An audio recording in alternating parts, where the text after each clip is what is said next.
بسم اللہ الرحمن الرحیم ان الحمد للہ نحمده ونستعینه ونستغفره ونعوذ باللہ من شرور انفسنا ومن سیئات اعمالنا من يهدي الله فلا مضل له ومن يضلل فلا هادي له واشهد ان لا اله الا الله وحده لا شريك له واشهد ان محمدا عبده ورسوله وبعد فإن خير الحديث كتاب الله وخير الهدي هدي محمد صلى الله عليه وسلم وشر الأمور محدثاتها وكل محدثة بدعة وكل بدعة ضلالة وكل ضلالة في النار.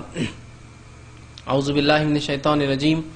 الحمد لله الذي هدانا لهذا والصلاة والسلام على خاتم النبيين والمرسلين. رب اشرح لي صدري ويسر لي أمري واحلل عقدة من لساني يفقهوا قولي. أما بعد. تمام تعریفیں اس اللہ عز و جل کے لیے لائق و زیبا ہے جو تمام جہانوں کا بنانے والا اور اسے پالنے والا ہے، اور درود و سلام اس کے آخری نبی محمد صلی اللہ علیہ وسلم پر. الحمدللہ ہم تمام یہاں اس ہفتے واری درس قرآن کے لیے جمع ہوئے ہیں. اس مختصر سے وقت میں آپ تمام کے سامنے ادب اور اخلاق کے جو مختلف مراحل یا مختلف شعبے ہم دیکھ رہے تھے کہ کہاں کہاں انسان ادب اور اخلاق کا بالخصوص سنت نبوی کی جو آداب اور اخلاق ہے اس کا مظاہرہ کرے، اسی کڑی میں جو ہے ہم نے پے در پے جو ہے مہمان نوازی کے، مہمان جانے کے، لباس کے تعلق سے ہم نے دیکھا، مجلس میں آنے اور جانے کے تعلق سے دیکھا. بڑی اچھی اچھی باتیں ہم کو سیکھنے کو ملی. اور یہ ادب اور اخلاق نہ صرف سنت ہے بلکہ یہ واجب اور فرض کا درجہ بھی رکھتے ہیں، بلکہ کسی بھی نظم، آرڈر اور سسٹم کو چلانے کے لیے ان آداب اور اخلاق کا لحاظ رکھنا ضروری ہے، ورنہ آپ کوئی بھی سسٹم، نظم، ایک آرڈر نہیں چلا سکتے. ایک بے ترتیب چیز ہوں گی، جیسا کہ جانور بھی کھاتے ہیں اور انسان بھی کھاتے ہیں. انسان کے کھانے میں اور جانور کے کھانے میں نظم کا فرق ہے، سسٹم کا فرق ہے، ترتیب کا فرق ہے. بس وہ بھی کھا رہا ہے، وہیں غلاظت کرتا ہے. انسان کھاتے الگ ہے، غلاظت الگ ہوتا ہے، رہنے کا معاملہ الگ، ہاتھ، بس یہ فرق ہے. تو کوئی کہیں گا سماج تو چل رہا ہے لیکن یہ ادب اور اخلاق اس سماج کو نکھارتے ہیں، ایک آرڈر اور سسٹم بناتے ہیں. اب آئیے اسی کڑی کے اندر ایک ایسا اہم عنوان اور باب میں جوڑنے جا رہا ہوں آج جو ادب اور اخلاق کے اس میں، وہ ہے سفر کے ادب اور اخلاق. سفر ایک ایسی چیز ہے جس سے کسی کو، جس کو کہیں گے جائے فرار نہیں ہے، مطلب کوئی اس سے دور ہو ہی نہیں سکتا ہے نا. کچھ سفر فرض ہے، کچھ سفر واجب ہے، کچھ سفر انسان ضرورت کے تحت کرتا ہے. مطلب سفر سے تو جس کو کہیں کوئی مفر نہیں ہے، چھپنے کی کوئی جگہ نہیں ہے، بھاگنے کی کوئی جگہ نہیں، فرار ہونے کی کوئی جگہ نہیں. تو سفر ایک ایسی اہم چیز ہے انسانی زندگی میں، چاہے حج کے لیے جائے، اس لیے کہ میں نے کہا کچھ سفر فرض ہوتے ہیں تو یہ فرض ہے، چاہے عمرے کے لیے جائے تو یہ سفر واجب ہوتے ہیں، یا ایک سے زیادہ حج اور عمرے کے لیے جائے تو یہ سفر جو ہے اس کے لیے اللہ نے دے رکھا ہے مال تو واجب ہے کرے. اس کے علاوہ زائد جائے تو سنت ہے، اس کے لیے نفل ہے. اس کے علاوہ تجارت کے سفر ہوتے ہیں جو کہ غرض اور ضرورت ہوتی ہے، تجارت کا مال لانا ہوتا ہے تو یہ بھی واجب، فرض اور سنت. تو بہرحال آپ دیکھیے سفر کی بڑی اہمیت ہے. سفر کے بغیر کسی کو چارہ نہیں ہے، مرد ہو یا عورت، بوڑھا ہو یا بچہ، مالدار ہو یا غریب، سفر کے بغیر معاملہ نہیں ہے. رشتہ داروں سے ملنے جانا ہے، سفر کرنا ہے، تجارت کے لیے جانا ہے، سفر کرنا ہے، کمائی کے لیے اپنا وطن چھوڑنا ہے، سفر کرنا ہے، حج کے لیے جانا ہے، سفر کرنا ہے، عمرے کے لیے جانا ہے، سفر کرنا ہے، مسجد نبوی کی زیارت کے لیے جانا ہے، سفر کرنا ہے، مسجد اقصی کی زیارت، سفر. یہ تین ہی جگہ سفر انسان کر سکتا ہے ثواب کی نیت سے یاد رکھیں. تو یہ سب سفر ہے. تو کچھ سفر فرض ہے، کچھ سفر واجب ہے، کچھ سفر سنت اور مستحب ہے، کچھ سفر انسان نفلی جو کرتا ہے رشتہ داری قائم رکھنے کے لیے، سوسائٹی اور سماج میں تجارت چلانے کے لیے، حلال روزی کے لیے. تو بہرحال بتانے کا مقصد یہ ہے کہ سفر کے بغیر کوئی چارہ نہیں ہے انسان کو. ہر آدمی سفر کرتا ہے. اب کیوں نہ ان اسفار کو، ان سفر کو، سفر کی جمع اسفار ہوتا ہے، اس کا پلورل ہے، ان سفر کو اگر ہم سنت کے مطابق ادب اور اخلاق کا لحاظ رکھتے ہوئے کریں تو سفر بھی اجر دے رہا ہے. یہاں سے آپ دلی کا سفر کریں ایک مثال کے طور پر، 1500 کلومیٹر کا سفر ہے، کتاب و سنت کے مطابق ہو تو 1500 کلومیٹر کا ثواب کتنا ہوگا اللہ ہی بہتر جانتا ہے. تو سفر کے آداب سے آپ فائدہ یہ اٹھا سکتے ہیں، مال جا رہا ہے، کوشش جاری، محنت ہو رہی، ساتھ میں ثواب بھی مل رہا ہے. ورنہ مال تو جا رہا ہے، کوشش ہو رہی ہے، محنت ہو رہی، ثواب نہیں مل رہا، اس لیے کہ ادب اور اخلاق کا آپ لحاظ نہیں رکھ رہے ہیں. ٹھیک ہے. اور اس سے پہلے میں بات بتا چکا ہوں کہ کسی بھی مباح کام کے پیچھے اگر نیت درست ہو تو وہ مباح کام بھی ثواب دیتا ہے. تو سفر مباح ہے، اجازت ہے اس کی، اب اس کے لیے نیت درست ہو جائے تو بہرحال پھر سفر بھی باعث اجر اور ثواب بننے والا. ٹھیک ہے. تو میں سفر کے اس عنوان کو دو حصوں میں تقسیم کروں گا. سفر کے آداب اور اخلاق پہلے انشاءاللہ ہم دیکھیں گے، اور سفر کے احکام بھی دیکھیں گے. چونکہ مہمان نوازی کے احکام نہیں ہوتا لیکن سفر کے کچھ احکامات ہیں. چونکہ جب میں سفر میں ہوں گا تو نمازیں کیسے کروں، سفر میں ہوں گا تو دیگر عبادتوں کا کیا معاملہ ہوگا، ایسا روزہ ہے میرا، اور نماز ہے میری، ان کا میں کیا کروں گا، وضو کا معاملہ یہ بھی عبادت ہے، اس کو کیسے کر پاؤں گا، غسل نہ ہو تو کیا کروں. تو سفر میں دو چیزیں ملا رہا ہوں، سفر کے ادب اور سفر کے احکام، دونوں انشاءاللہ ایک جگہ رکھوں گا. باقی جو باتیں چھوٹ جائے سوال جواب کے سیشن میں آپ بہرحال اس کو مکمل کر سکتے ہیں. ٹھیک، تو آئیے سب سے پہلے سفر کے ادب اور اخلاق ہم دیکھیں، اور اس کے بعد دوسرے اس میں جو ہے احکام رکھنے کی کوشش کروں گا. اسی کڑی کے اندر آگے ہم آخر میں احکام دیکھیں گے. تو آئیے سب سے پہلے سفر کے ادب اور اخلاق، کیا لحاظ رکھیں سفر میں، کن چیزوں کو ذہن میں رکھیں تاکہ ان ادب اور اخلاق کو مد نظر رکھتے ہوئے سفر آسان ہو، مطابق سنت کے ہو، اور باعث اجر ہو اور ثواب ہو، اور سفر کی تکلیف اپنی جگہ اور وہ تمام تکلیفیں بھی اجر اور ثواب دینے لگ جائیں گے. تو آئیے میں نے ان سفر کے جو ہے آداب کو 15 نکات میں 15 پوائنٹس میں تقسیم کیا. میں آپ کے سامنے ایک کے بعد ایک رکھتا ہوں. پہلی چیز، اگر آپ سفر میں جا رہے ہو تو جو سب سے پہلی چیز آپ یاد رکھیں گے وہ یہ ہے کہ آپ بندوں کی کوئی حق آپ پر ہے تو نہیں، اس حق کو پورا کر کے نکلیں گے. یہ سفر کا پہلا ادب ہے. جیسا کہ کسی کی کوئی امانت آپ کے پاس ہے، روپیہ پیسہ کسی نے رکھا ہے، کوئی چیز چھوڑی، ذمہ داری دیکھیے کہ ان تک یہ پیغام پہنچا دینا ہے، تو سفر پہ نکلنے سے پہلے ان چیزوں کو آپ پہلے، امانتوں کو اور تمام چیزوں کو جو ہے دیانت داری کے ساتھ سفر سے پہلے ادا کر دیں گے. اس لیے کہ ہو سکتا ہے سفر پہ نکلے اور واپس نہ آ سکے. سفر ایک یقیناً آدمی شہر میں بھی انتقال کر سکتا ہے، بیٹھے بیٹھے بھی موت آ سکتی ہے. سفر میں امکانات زیادہ ہوتے ہیں، انسان کو ڈر زیادہ ہوتا ہے کہ اپنے وطن سے دور ہو، کچھ ہو جائے تو کسی کو وصیت بھی نہیں کر پاؤں گا وقت، سمجھ رہے آپ. تو اس لیے آدمی اپنی امانتوں کو وہ کر دے. نبی اکرم صلی اللہ علیہ وسلم نے جب مکے سے ہجرت کر کے مدینے گئے تو آپ نے حضرت علی کو وہاں چھوڑا اور کہا، اے علی میں اب یہاں سے جا رہا ہوں، تم میری جگہ سو جانا اور صبح اٹھنے کے بعد جتنے لوگوں کی امانتیں ہیں وہ امانتوں کو دے کر آنا. تو اس سے ایک بات پتہ چلی یہ کہ سفر سے پہلے امانتیں لوگوں کی لوٹانا ضروری ہے، اور اگر ذاتی طور سے نہیں لوٹا سکتے ہیں تو کسی کو ذمہ داری دے کے جائیے کہ آپ لوٹا دیں. جیسا کہ میں سفر کو جا رہا ہوں، حج کا ہو سکتا ہے، تجارت کا ہو سکتا ہے، بھائی مجھ پر یہ امانت ہے کہ سوسائٹی کا کچھ پیسہ میرے اکاؤنٹ میں رکھا ہے، تو اگر کچھ ہو جاتا ہے تو یہ پیسہ یاد رکھنا اتنے ہزار سوسائٹی کا ہے، وہ نکال دینا میرے اکاؤنٹ سے، چونکہ وہ میرے پاس رکھا تھا. اسی طرح مجھ پر وہ پیسہ ادھار ہے، اگر مجھے کچھ ہو جاتا ہے تو یہ ادھار پیسہ جو ہے آپ ان کو چکا دینا، چونکہ مجھ پر ادھار ہے. اسی طرح جو ہے فلاں شخص نے مجھ کے پاس کچھ سونا چاندی، کچھ مال تجارت میرے پاس رکھ چھوڑا ہے، میرے ویئر ہاؤس میں، میرے ایکسٹرا جگہ، میرے گیریج میں، میرے تجوری میں، میرے لاکر میں، میرے اکاؤنٹس میں، تو لہٰذا اگر وہ مستحق آ جائے یا وہ شخص آ جائے جس کا یہ مال تھا تو آپ اس مال کو لوٹا دینا. تو وصیت کر جائے، بتا جائے، امانت ہو تو لوٹا جائے. سفر ایسا ہو کہ لگتا ہے آنا محال ہو، کچھ اسفار ایسے ہوتے ہیں جیسا کہ آپ جو ہے تجارت کی غرض سے کہیں جا رہے ہیں یا حج کی غرض سے جا رہے ہیں. یہ ان سفروں کو آپ اگر تھوڑے زمانے پیچھے لے جائیں، ایسے 25 سال پہلے بھی تو پانی کے جہاز سے لوگ جاتے تھے، 30 دن 40 دن 60 دن تو صرف جانے کو لگتے تھے، اور بیماریوں کا مسئلہ اور بڑے ایکسیڈنٹس اور یہ بہت عام تھے. آج بھی ہوتے ہیں لیکن اس مقابلے میں بہت درجہ کم ہے آج ان کا. ٹھیک، ہوائی سفر ہم آسانی سے کر کے 2-3 گھنٹے میں پہنچ جا رہے ہیں ایک زمین سے دوسرے زمین.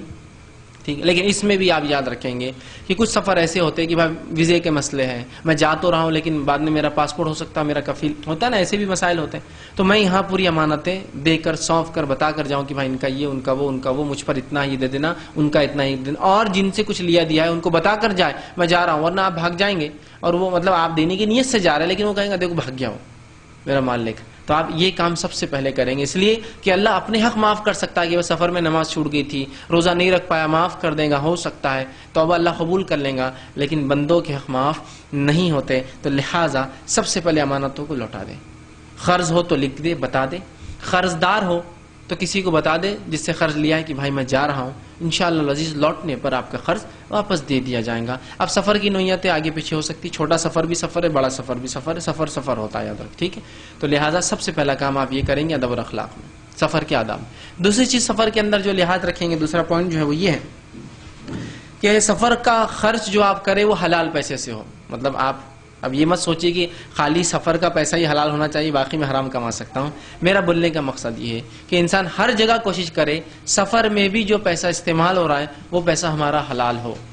اس بات کو یقینی بنائیں کہ یہ پیسہ میرا حلال ہو، اور اس کے لیے میں کوشش کروں گا اور سفر کو ایسا کروں گا. ٹھیک ہے، تو پیسہ ہمارا سفر کے جانے تو حلال ہو، اس کے خرچ کے لیے جو پیسہ آپ لے رہے ہیں وہ اس کے لیے جو حلال ہو، اور اتنا اپنے گھر چھوڑ جائے کہ اگر وہ نہ لوٹ پائے یا کچھ اللہ نہ کرے ہو جائے تو اس کے بیوی بچوں کا کچھ خرچ نکل جائے، یا اگر وہ سمجھے 10 دن 15 دن کے لیے جا رہا ہے، 1 مہینہ جا رہا ہے، 3 دن جا رہا ہے، تو کم از کم ان ایام کے جتنے دن وہ گھر سے دور رہیں گا کچھ نہ کچھ کر جائے. جو ضرورت ہوتی ہے جتنا لگتا ہے. مثال کے طور پر 4 دن آپ سفر جا رہے ہیں, 4 دن میں کیا خرچہ ہو سکتا ہے بیوی بچوں سے, اتنا سفر خرچ مطلب ان کے لیے چھوڑ جائے تاکہ وہ 4 دن 5 دن کسی سے مانگنے پر یا مجبور نہ ہو. ورنہ کیا ہوتا ہے لوگ مجبور ہو جاتے ہیں, بیوی مانگ رہی, بھائی شوہر چلا گیا اور دے کر نہیں گیا, بھول گیا. ٹھیک, تو ایک سب سے پہلے سفر خرچ حلال پیسے سے کرے, سفر میں جو خرچ کرے. دوسرا, سفر پر جانے سے پہلے اپنے اہل و عیال کو اتنا مال دے کر جائے جتنا کم از کم سفر سے آنے تک آپ کو لگے. اب سفر لمبا ہے, حج کو جا رہے ہیں, کئی دن کا ہوتا تھا, اس زمانے میں تو مہینوں کا ہو جاتا تھا. پاسپورٹ ویزا کے مسائل آگے پیچھے ہو جائے تو کہیں کئی دن لوگ اٹک جاتے تھے, کہیں کئی سال بعد بھی کبھی ریٹرن واپس آتے تھے. اتنا تو کوشش کرے کہ پھر ایسا کچھ نظم کر کے جاؤ کہ میں 4-6 مہینے نہیں ہوں تو 6 مہینے کیا چلیں گا. بڑے بھائی صاحب کو بول کے جائے کہ میں اب جا رہا ہوں, 2 مہینے کا تو خرچہ رکھ چکا ہوں, 4 مہینے کا رکھ چکا ہوں, آگے پیچھے ہو جائے تو آپ ذرا دیکھ لینا بھی بچوں. ٹھیک ہے, کچھ نہ کچھ ان کا انتظامات کر کر جو ہے جانے کی کوشش کریں. ٹھیک, یہ دوسری چیز آپ لحاظ رکھیں گے جب آپ سفر جائیں گے. ٹھیک ہے, اسی طرح تیسری چیز جو سفر میں آپ کریں گے وہ یہ ہے, جو اس کے ادب اور اخلاق میں شامل ہے, وہ یہ ہے کہ سفر کے لیے ایسے ساتھیوں کو آپ چنیں کہ جو متقی اور پرہیزگار ہو, جن کی صحبت میں آپ سفر کریں. اس کا بڑا فائدہ ہے. 3 سے 4 یاد رکھیے, یا اس سے زائد. تو میں کیوں کہہ رہا ہوں 3 یا 4 یا اس سے زائد؟ اس لیے کہ جتنے زیادہ لوگ سفر کریں گے اتنا بہتر اور اچھا سفر ہوگا اور انسان اتنے ہی برے کاموں سے بچیں گے. اس لیے کہ 2-3 لوگ بھی کبھی کر, ایک آدمی تو بہرحال بہت ممکن ہے کہ برائی میں چلے جائے, 2 آدمی ہوں گے تو کم از کم ایک دوسرے کو بولیں گے یار یہ غلط ہے, 3 ہوں گے تو پھر ڈر رہیں گا یار 2 اپوزیشن میں چلے گئے تو ہم غلط کام نہیں کریں گے. ٹھیک, اور 4 ہو گئے تو غلط کام کیا اور کم, اس لیے کہ اب 4 لوگ رائے دینے والے ہیں, میں اکیلا سوچوں, ہے نا. اس لیے کہ سفر میں جب آدمی جاتا ہے تو عموماً لوگ سفر میں گناہ زیادہ کرتے ہیں بنسبت شہر کے مقابلے میں. اس لیے میں کہہ رہا ہوں, جیسا کہ اورنگ آباد شہر میں ہے تو تھیٹر میں نہیں جاتے بہت سے لوگ, لیکن ممبئی گئے تو برابر تھیٹر میں جا کے پکچر دیکھتے ہیں, پونا گئے تو برابر تھیٹر. کیوں, یہاں کون پہچان رہا, یہاں تھوڑے کو اپنے پہچاننے والا ہے, چلو تھیٹر, ہے نا. لیکن جب 2-3 لوگ ہو جائیں گے تو یقیناً 1 سے 2 لوگ بولیں گے یار یہ غلط ہے. اکیلا آدمی چلا, 2 بھی ہو سکتا متفق ہو جائے, بھائی چلو یار میں تمہارے ساتھ وہاں چلوں گا تو میرے ساتھ یہاں چل, ہو سکتا. اب وہ دوسرا آدمی کہے میں 3 گھنٹے کہاں کھڑا ہوں, چلو چلے جاتا ہوں, ہے نا. ہو سکتا گناہ میں وہ شامل ہو جائے. لیکن اگر وہ طے کر لے 2-3-4 لوگ ہو تو پھر ممکن نہیں ہے کہ سب کے سب متفق ہو جائے گناہ کے اوپر. بہت ڈر ہوتا ہے انسان کو نہیں کریں گا, اسی لیے 2-3 ہو. اور نبی اکرم صلی اللہ علیہ وسلم اس تعلق سے ہم کو وصیت بھی کی. تو سفر میں 3 یا 4 یا اس سے زیادہ لوگوں کو آپ طے کریں اور متقی اور پرہیزگار لوگ آپ کے ساتھ رہیں, اس بات کو آپ طے کریں. نبی اکرم صلی اللہ علیہ وسلم اس تعلق سے فرماتے ہیں, اور آپ نے کہا یہ سنن ابو داؤد کی اور ابن ماجہ کی روایت, آپ نے فرمایا الراکب شیطان والراکبان شیطانان وثلاثۃ رکب. آپ صلی اللہ علیہ وسلم فرماتے ہیں, کہتے ہیں اکیلا سوار, اکیلا مسافر شیطان ہے, 2 مسافر شیاطین ہیں, 1 سے زیادہ 2 ہو گئے, اور جب 3 ہو جاتے ہیں تو آپ فرماتے ہیں 3 قافلہ ہے. 3 ہو جائے تو اب یہ قافلہ بن گیا, اب امکانات کم ہیں برائی کی. تو اکیلے مسافر کو آپ نے کیا کہا, شیطان. وہ اس اعتبار سے کہا, ٹھیک ہے, مطلب یہ نہیں کہ کوئی اکیلا سفر میں جا رہا تو آپ بولیں گے تو شیطان جا رہا, اس معنی میں نہیں. اس معنی میں کہ اکیلے مسافر کو شیطان آسانی سے اچک سکتا ہے. جیسا یہاں سے آپ سفر پہ نکلے, کسی شہر میں رکے, شیطان بول سکتا ہے یار یہاں ادھر چلو, ادھر اچھی شراب ملتی پی لو, وہاں کون دیکھنے والا ہے تم کو. کسی اور مقام پہ جائے تو اس کو شیطان بہگاتے, بھائی یہاں یہ چیز ہوتی ہے دیکھ لو کیا جاتا ہے نا, بہگا سکتا ہے. یہاں یہ کام ہوتا ہے حرام کاری, کر لو کیا ہوتا ہے نا. اکیلا آدمی رہا تو یہ شیطان ہے, وہ امکانات زیادہ ہے اس کے گناہ میں ملوث ہونے کے. اب اگر 2 مسافر ہیں تو آپ نے فرمایا وہ دونوں بھی شیطان ہے, اس لیے کہ ایک آدمی دوسرے کو متفق کر سکتا ہے, انفلوئنس میں لا سکتا ہے. سمجھ رہا ہے بات کو کہ نہیں, چلو یار کر لیں گے یار. اب آپ سواری میں جا رہے, متقی پرہیزگار لوگ نہیں, اس نے روک دیا گاڑی تو آپ کو بھی روکنا پڑے, چاہے آپ اس گناہ میں نہیں ہے لیکن آپ اس دکان کے سامنے, اس در کے سامنے, اس گھر کے سامنے, اس برائی کے سامنے کھڑے تو ہے لوگ, وہ تو دیکھ رہے نا کہ ٹھیک ہے یار یہ آدمی اندر تو نہیں لیکن باہر کھڑا ہے, کچھ نہ کچھ تو بات ہے. تو کہا 2 بھی جو ہے شیطان آسانی سے بہکاتا ہے. ہاں 3 ہو تو پھر قافلہ ہے, 3 ہو تو قافلہ ہے. تو اس سے بات سمجھ میں آ رہی ہے کہ 3 یا اس سے زیادہ ہونا چاہیے. یہ ضروری نہیں ہے کہ, تو کبھی کبھار کچھ سفر کی نوعیت ایسی ہوتی ہے کہ 3 لوگ ہو ہی نہیں سکتے. تو آپ جب جائے جس جگہ جہاں سے سفر شروع ہو رہا ہے وہاں قافلہ بنا لے, وہاں 2-3 متقی لوگوں سے دوستی کر لے اور ان کے ساتھ ہو جائے. بات سمجھ رہا. مثال کے طور پر آپ ایک سفر پر نکلے ہیں, آپ جا رہے ہیں, اب ظاہر سی بات ہے کئی اسفار ایسے ہیں ان کی قیمتیں اخراجات اتنے ہوتے ہیں کہ میں کسی کو لے جا نہیں سکتا ہوں. تو لہٰذا آپ جس جگہ پہنچے, ایروپلین سے آپ جا رہے ہیں, جس جگہ پہنچے 2-3 متقی پرہیزگار لوگوں سے فوراً ایئرپورٹ پہ دوستی کی, ایروپلین میں گئے تو 7 تعاون ہے, ایک دوسرے کو بتا دیا میں یہاں سے فلاں ہوں, تاکہ کچھ ہو جاتا ہے, کوئی تکلیف ہوتی ہے, کوئی مصیبت ہے, دوسرا آدمی آپ کے لیے تیار ہے, کھڑا ہے کہ نہیں وہ میرے ساتھ تھا. اور 2 منٹ کی پہچان بھی پہچان ہوتی ہے, یاد رکھیے, ہوتا ہے نا, کچھ دیر بھی آپ ساتھ ہیں تو ایک دوسرے سے آگے پیچھے ہوتے ہیں, تو ایک دوسرے کو بولنا پڑتا ہے کہ میں آگے جا رہا ہوں یا میں یہاں رک رہا ہوں, ہوتا ہے نا, تو وہ کرے آپ. ٹھیک, تو آپ نے فرمایا 1 آدمی شیطان, 2 شیطان, 3 قافلہ ہے. تو کوشش کرے آپ جا کر وہاں بنا لے, لوگوں کو تیار کر لے اپنے ساتھ ہونے کے لیے. ٹھیک, اسی طرح نبی اکرم صلی اللہ علیہ وسلم نے اکیلے سفر کرنے سے تو منع کیا. آپ صلی اللہ علیہ وسلم فرماتے اور کہا, آپ نے فرمایا, یہ صحیح بخاری کی روایت ہے, فرمایا لو ان الناس يعلمون من الوحدة ما اعلم ما صار راكب بلين وحدہ. آپ صلی اللہ علیہ وسلم فرماتے اور کہتے ہیں, اگر لوگوں کو اکیلے سفر کرنے کے نقصان بتا دیے جائے جو مجھے بتا دیے گئے, مطلب آپ صلی اللہ علیہ وسلم کو بذریعہ غائب اللہ نے اس کے نقصانات بتا دیے تھے, تو لوگوں کو اگر اکیلے سفر کرنے کے نقصانات بتا دیے جائے جو نقصانات اللہ نے مجھے بتائے, تو آپ صلی اللہ علیہ وسلم فرماتے معلوم ہے تو کوئی بھی رات میں اکیلا سفر نہیں کرے گا. اگر سفر کرنے کے نقصانات لوگوں کو بتا دیے جائے جو اللہ نے مجھے بذریعہ وحی بتا دیے ہے, تو کوئی بھی شخص بالخصوص رات میں اکیلا سفر نہیں کریں گا. تو اس حدیث سے پتہ چلا کوشش کرے کہ اکیلے سفر کبھی نہ کرے, اور کوشش کرے کہ رات میں کم از کم اکیلے سفر نہ ہو. یاد رکھیے, اس لیے کہ دیکھیے آپ رات کا سفر کر رہے ہیں, بالکل آپ اکیلے ہیں, آپ سواری میں سوار ہوئے, کسی نے آپ کو ہوئے اور اس نے آپ کو لوٹنے کا ٹھان لیا. اب اگر آپ چلائیں گے بھی تو آپ جب سوار ہوئے رات کا وقت اور کوئی نہیں پہچانتا آپ کو اس ٹرین اس گاڑی میں کہ یہ آدمی سوار ہوا تھا, آپ کی آواز پہ کوئی نہیں آئیں گے. لیکن آپ دن سے سفر میں تھے, لوگوں سے بات چیت ہو رہی تھی, ملاقاتیں ہو رہی تھی, اب اگر آپ آواز دیں گے تو سب دوڑ پڑیں گے آپ کے, ہوتا ہے نا ایسا. تو رات میں بالخصوص اگر آپ ہیں تو کوشش کرے 1 سے زائد ہو, یا پھر کچھ نہ کچھ اس طرح سے کرے, اس لیے کہ اکیلے سفر کرنا خطرے سے خالی نہیں ہے. اور یہ رسول اللہ صلی اللہ علیہ وسلم امت کو بتا رہے ہیں. آج تو حال یہ اس امت کا سفر کے ادب اور اخلاق سنتیں کچھ نہیں پتا ہم کو. اکیلی عورتیں رات میں سفر کرتی ہے اور گھر کا محرم لے جا کے آدھی رات کو اس کو چھوڑ رہا ہے 3 بجے کی ٹرین سے اور گاڑی سے. نہیں بہت اہم سفر ہے اس کا, وہ اپنے فلاں سے ملنے جا رہی ہے, سہیلیوں سے ملنے جا رہی ہے, ڈگری اکیلے لانے جا رہی ہے, تم کو شرم نہیں آتی, تم نہیں جا سکتے اس کے بدلے. یہاں آپ کیا فرما رہے ہیں, اگر جو مجھے بتا دیا گیا اکیلے سفر کرنے کے نقصانات تمہیں بتا دیے جائے تو تمہیں سے کوئی شخص رات میں اکیلا سفر نہیں کرے گا. سمجھ رہا ہے بات کو؟ تو کوشش کیجیے آپ سفر میں اکیلے نہ ہوں. آپ رات کے سفر میں تو بالکل آپ کوشش کریں کوئی نہ کوئی میرے ساتھ ضرور ہو, یا ایسے وقت آپ پہنچیں کہ لوگوں سے آپ جان پہچان بنا لیں, تاکہ ان جان پہچان کے ساتھ آپ اس سواری میں سوار ہو, تاکہ لوگوں کو پتا ہو آپ چڑھ رہے ہیں اور آپ کو پتا ہے لوگ چڑھ رہے ہیں. سمجھ رہا بات کو؟ یہ بتانے کا مقصد ہے یہاں. ٹھیک ہے, تو اکیلے سفر کرنے سے اجتناب کریں. اس لیے میں نے کہا 3-4 ہو, اس لیے کہ 2 بھی ہوں گے تو نقصان زیادہ ہے, 3 کے بعد معاملہ جماعتی شکل اختیار کر لیتا ہے, قافلہ ہو جاتا ہے, اور اس کے بڑے فائدے بھی یاد رکھیے, بڑے فائدے بھی. میں ایک مرتبہ ایک صاحب مجھے سنانے لگے کہ میں ایک سفر میں تھا اور میں ایک ایسی ٹرین میں سوار ہوا جہاں ایک مخصوص مذہب کے لوگ سواری کرتے تھے, ایک علاقے سے دوسرے علاقے جاتے تھے. اب ایسی ٹرینوں میں کیا ہوتا ہے, جب ایک مخصوص مذہب کے لوگ یا کسی تہوار کے لیے وہ ٹرینیں چلتی ہیں نا, تو وہاں لوگ ریزرویشن نکالے بغیر نکالے کہ 4 گھر والوں کی ریزرویشن ہے, وہ 6 چڑھتے اندر, 2 ایکسٹرا چڑھتے اور وہ بیٹھ جاتے سیٹوں پر. اب آپ ان کو اٹھائے اٹھتے نہیں ہو, آپ کچھ بھی سر پٹک لیجیے تو نہیں اٹھتے ہو. ٹھیک ہے, تو وہ سفر کرنے لگ گیا اکیلے. کہا میں چڑھا تو مجھے بیٹھنے ہی نہیں دیتے کوئی, سب ماشاءاللہ اٹے کٹے لوگ تھے, میرے جیسے آدمی کی کیا اوقات, وہ دبلے پتلے تھے. میں کچھ بھی نہیں بول پا رہا, اور مجھے اپنی سیٹ ریزرو ہوتے ہوئے بھی رات بھر کھڑے رہ کر جاگ کر اور بیٹھ کر نکالنا پڑی.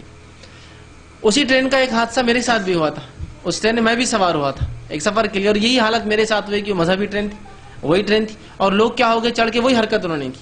لیکن جب میں چڑھا, ٹھیک, تو ایک تو ہم جو چڑھے وہ 5 لوگ تھے, جب ہم چڑھنے لگے تو ہمیں چھوڑنے آئے ہوئے لوگ اور 10-12 تھے. بات سمجھ رہے ہو؟ جب ہم چڑھے اور ہم نے کہا یہ سیٹ ہماری ہے, تو وہاں سے وہی آواز دیا جیسا وہ ہوتا ہے ٹرین کے اندر, ہوں گی تمہاری, ہم پہلے سے بیٹھے ہوئے ہیں. ٹھیک, جیسی اس نے ہوں گی تمہاری ہم پہلے سے بیٹھے آگے والے سے کہا, تو پیچھے سے میں 2-3-4 سب ٹوپیاں لگا کے تھے. ہم بولے کیا بات ہے بھائی؟ نہیں مطلب وہ ہم بہت دیر سے بیٹھے ہوئے, اب اس کا رویہ بدل گیا, ہم بہت دیر سے بیٹھے ہیں. اس کے بعد پورے لوگ کھڑکی میں سے جھانکنے لگے, اور کیا ہے بھائی اتر, ہماری جگہ نہیں, اتر رہا بلکہ اتر, کیونکہ اس کو لگا بہت لوگ ہیں اس کے ساتھ. سمجھ رہے ہیں بات کو؟ دیکھیے ادنا سے فائدے سے لے کر اعلیٰ فائدے تک آپ سمجھ سکتے ہیں اس کے جماعت کے یا سفر میں اکیلے نہ ہونے کے نقصانات کیا ہوتے. اگر اکیلا ہوتا وہ شخص یا میں اکیلا, تو شاید وہ مجھے نہیں بیٹھنے دیتے, اس لیے کہ ان کا بولنا تھا ٹی ٹی نے ان کو جو ہے اوپر کی جگہ دی, حالانکہ وہ صرف صبح تک اس نے دی تھی, صبح سے ریزرویشن دوسرے لوگوں کا تھا, لیکن وہ نہیں اترنے کو تیار تھے. ایسا ہوتا ہے. تو جب اکیلے آدمی نے کہا تو اس نے اس کو ٹائٹ مار دیا. جب دیکھا 3-4 ہے تو رسپیکٹ میں آیا. جب لوگوں نے چلایا تو پھر اتر کے آ کے اپنی جگہ بیٹھ گیا. سمجھ رہا ہے بات کو؟ تو یہ فوائد ہوتے ہیں. تو آپ نے کہا قافلہ ہو جاتا تھی. چوتھی چیز جو آپ یاد رکھیں گے وہ یہ ہے، جب سفر میں آپ 3 ہو جائے یا 3 سے زیادہ ہو جائے تو ایک کو امیر بنا دے اپنا. یہ بڑی اہم چیز ہے، اس لیے کہ شریعت نہیں چاہتی کہ آپ کبھی بھی بغیر امیر یا امارت کے رہے، بغیر جو ہے امارت کے امیر کے رہے. ٹھیک، تو آپ 3 ہیں تو یہاں آپ کا ایک امیر چن لیجیے. تو سفر میں آپ ہیں، متقی پرہیزگار لوگوں کے ساتھ ہیں، اب 3 لوگ آپ ہو گئے تو ایک آدمی کو اپنا لیڈر بنا دیجیے کہ بھائی یہ ان کے فیصلوں پر ہم متفق ہو جائیں گے کہ یہ جو کہیں گے وہ ہم کریں گے. یہ بڑا اہم ہے، یاد رکھیں. ورنہ ہوتا کیا دیکھیے، اگر سفر میں اس بات پہ عمل نہ ہو رہا، اللہ کے رسول صلی اللہ علیہ وسلم نے اس بات کو کہ سفر میں امیر بنا دیا جائے یوں فرمایا اور کہا اذا خرج ثلاثه فی سفر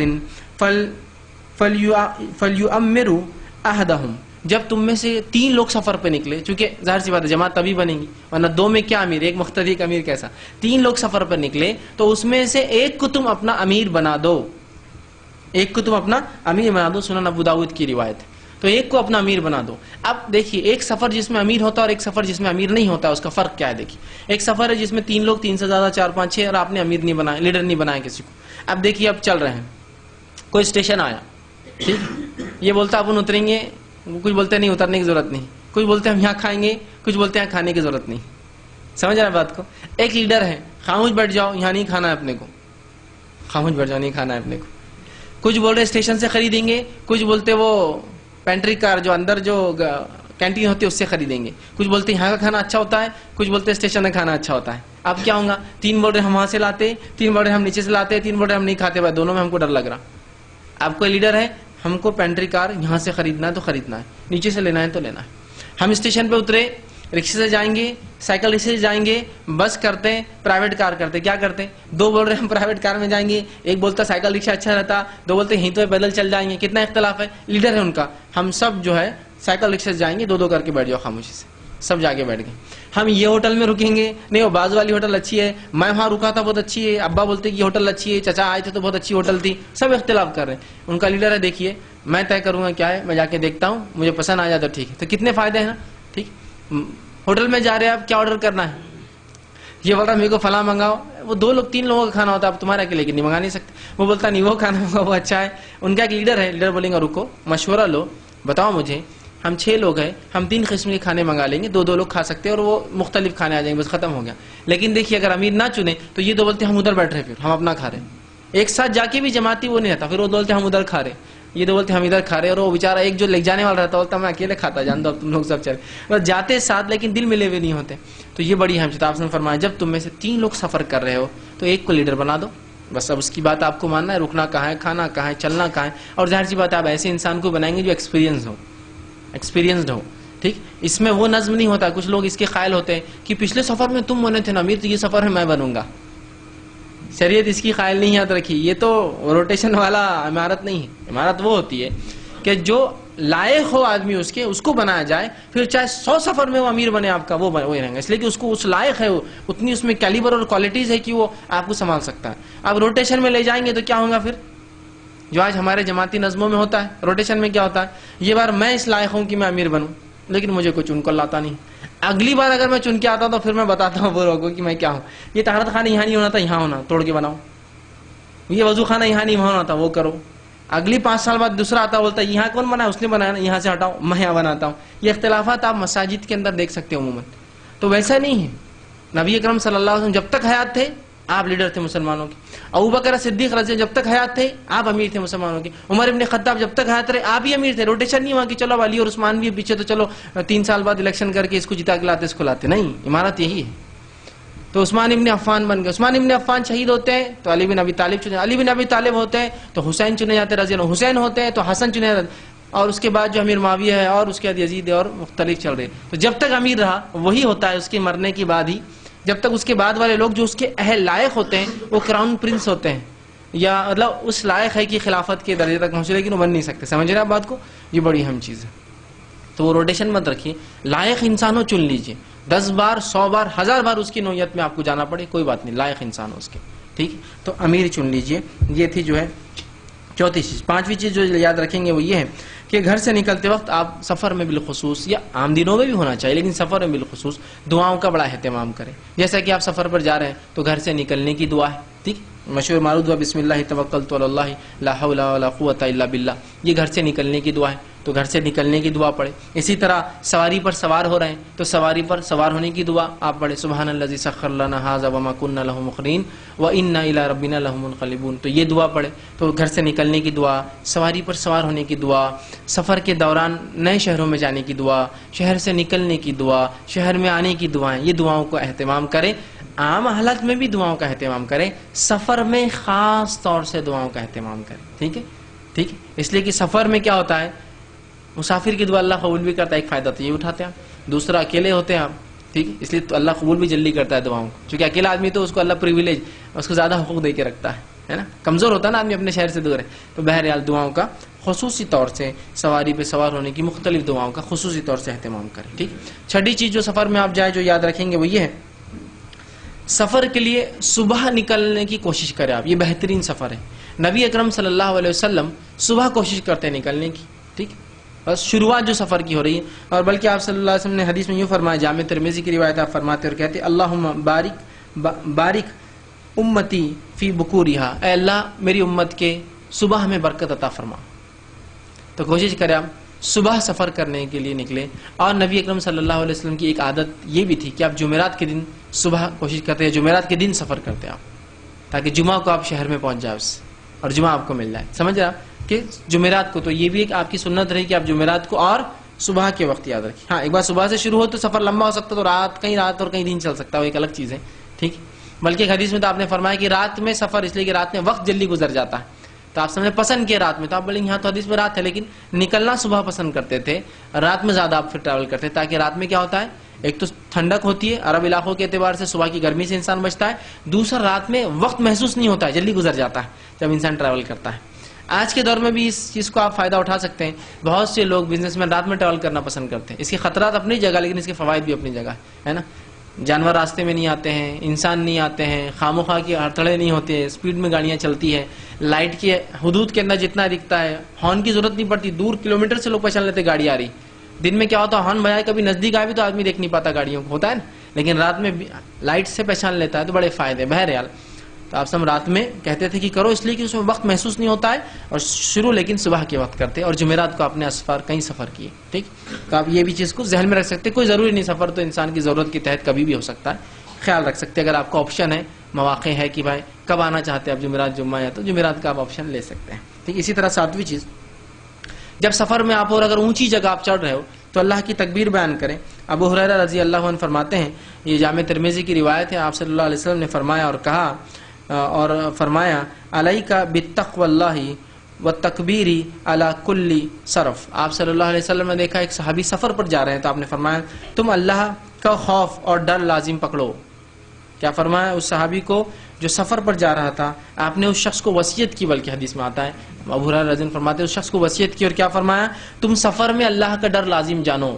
کتنی پیاری بات آپ نے فرمائی، اس لیے کہ سفر میں اللہ کا ڈر ہم لازم نہیں جانتے ہیں، ہے نا۔ سفر پہ جا رہا ہے تو شریف بچہ ہے، بالکل سفر میں چڑھ رہا ہے، ٹرین میں کبھی مل جاتا آپ بولیں گے یہ وہی ہے شریف، ٹوپی غائب ہے، شرٹ اتار کے ٹی شرٹ یا بنین کے اندر ہے، پینٹ اتار کے چڈا پہن لیا اس نے، ایک ہے نا، ایک دم کان کے اندر کچھ لگا ہوا ہے یا بڑا وہ بج رہا ہے اور ناچ رہے، کیا تو بولے انجوائے کر رہے بچے۔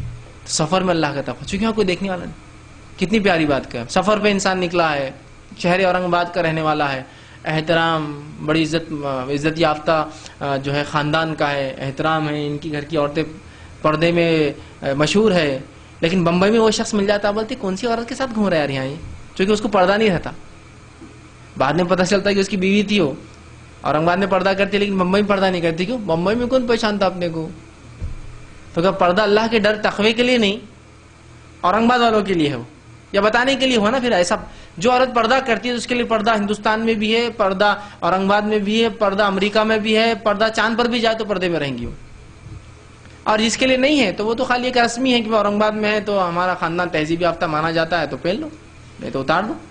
تو سفر میں اللہ کا تقوی بڑا ہے، سفر پہ انسان جاتا ہے گناہ معصیتیں کام کرتا ہے، تھیٹروں میں جا رہے ہیں، پکچریں دیکھ رہے ہیں، چھیڑ چھاڑ چالو ہے، مالس میں گھوما جا رہا ہے، مقصد کیا ہے؟ خرید و فروخت نہیں، کچھ اور مقصد سے جا رہے ہیں، ٹھیک، خریدنا کچھ بھی نہیں، بس جا رہے ہیں مالس میں، کیا دیکھیں گے جا کے مالس میں؟ آپ جو چیزیں نہیں لے سکتے ان کو دیکھتے کھڑے رہیں گے آپ جا کر، نہیں وہاں لڑکیاں آتی ہیں، عورتیں آتی ہیں، تو چلو اسی بہانے ٹائم پاس ہو جائیں گا، تھیٹر میں جا کے بیٹھ جا رہے ہیں، تو اللہ کا تقویٰ، تو وصیت کرے آپ صلی اللہ علیہ وسلم صحابی کو، دیکھ تو سفر پر جا رہا ہے تو اللہ کا ڈر اختیار کرنا، اور جب بھی کسی بلندی پر چڑھنا تو اللہ کی تکبیرات بیان کرنا۔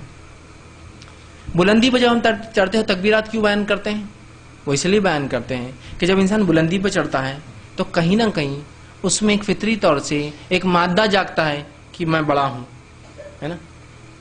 ممالک، بڑے بڑے ممالک، مالدار لوگ اونچی اونچی عمارتیں بنا کر یہ سمجھتے ہیں کہ ہم خداداد صلاحیتوں کے مالک ہو گئے، ہے نا۔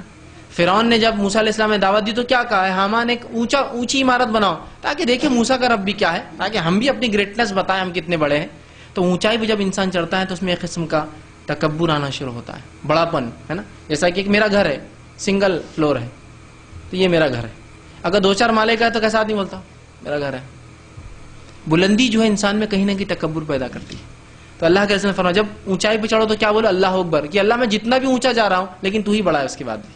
تو اس سے انسان میں ہلکا پن، تکبر کے برعکس انکساری، عاجزی اور چھوٹا پن آتا ہے۔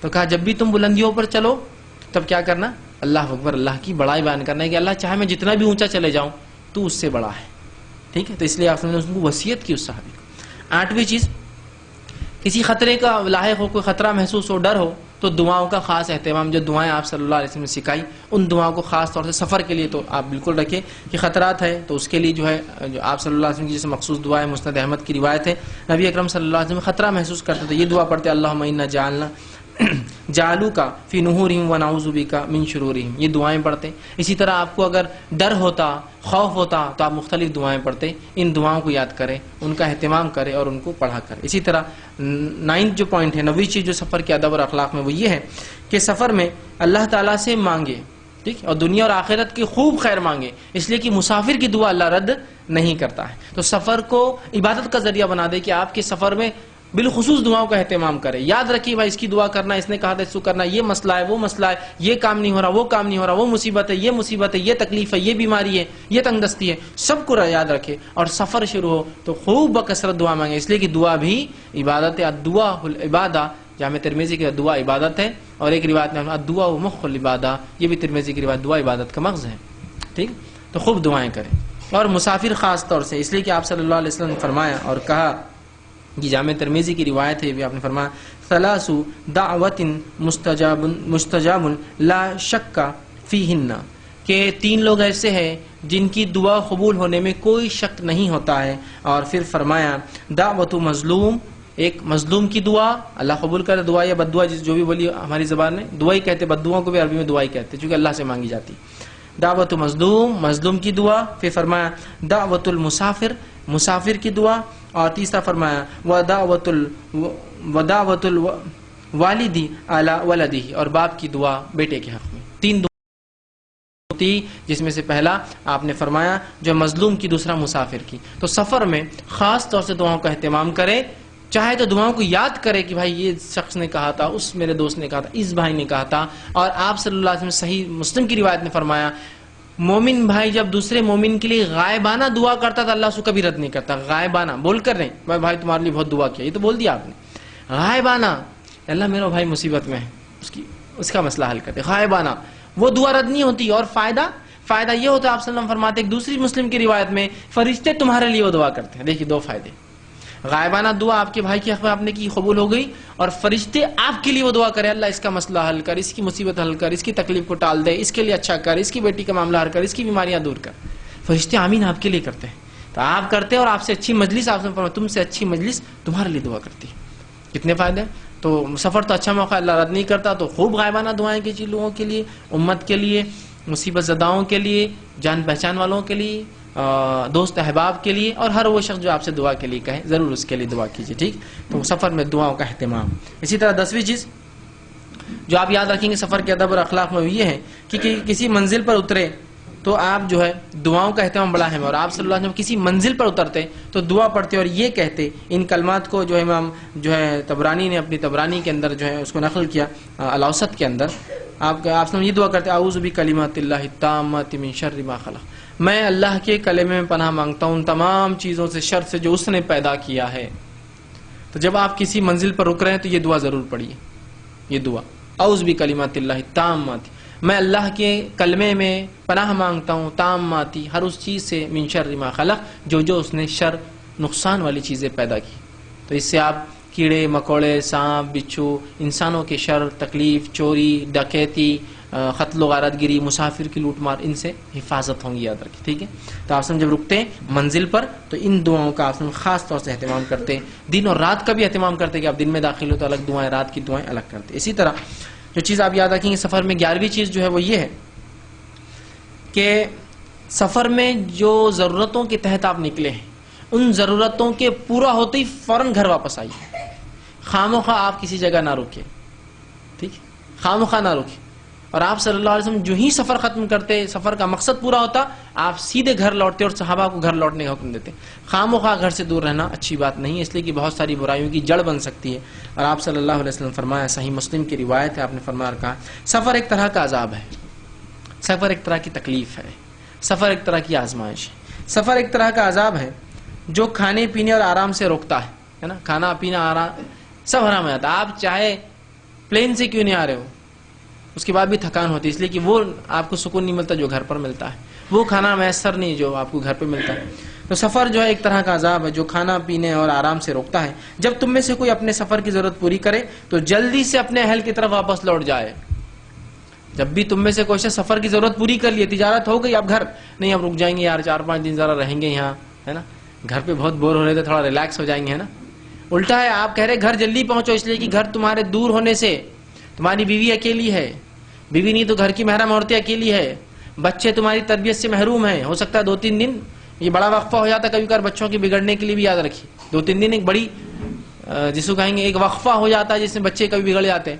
ایک دعوت میں جا کے گالی دینا شروع کر دیا، اتنے سو کافی تھا بگڑنے کے لیے۔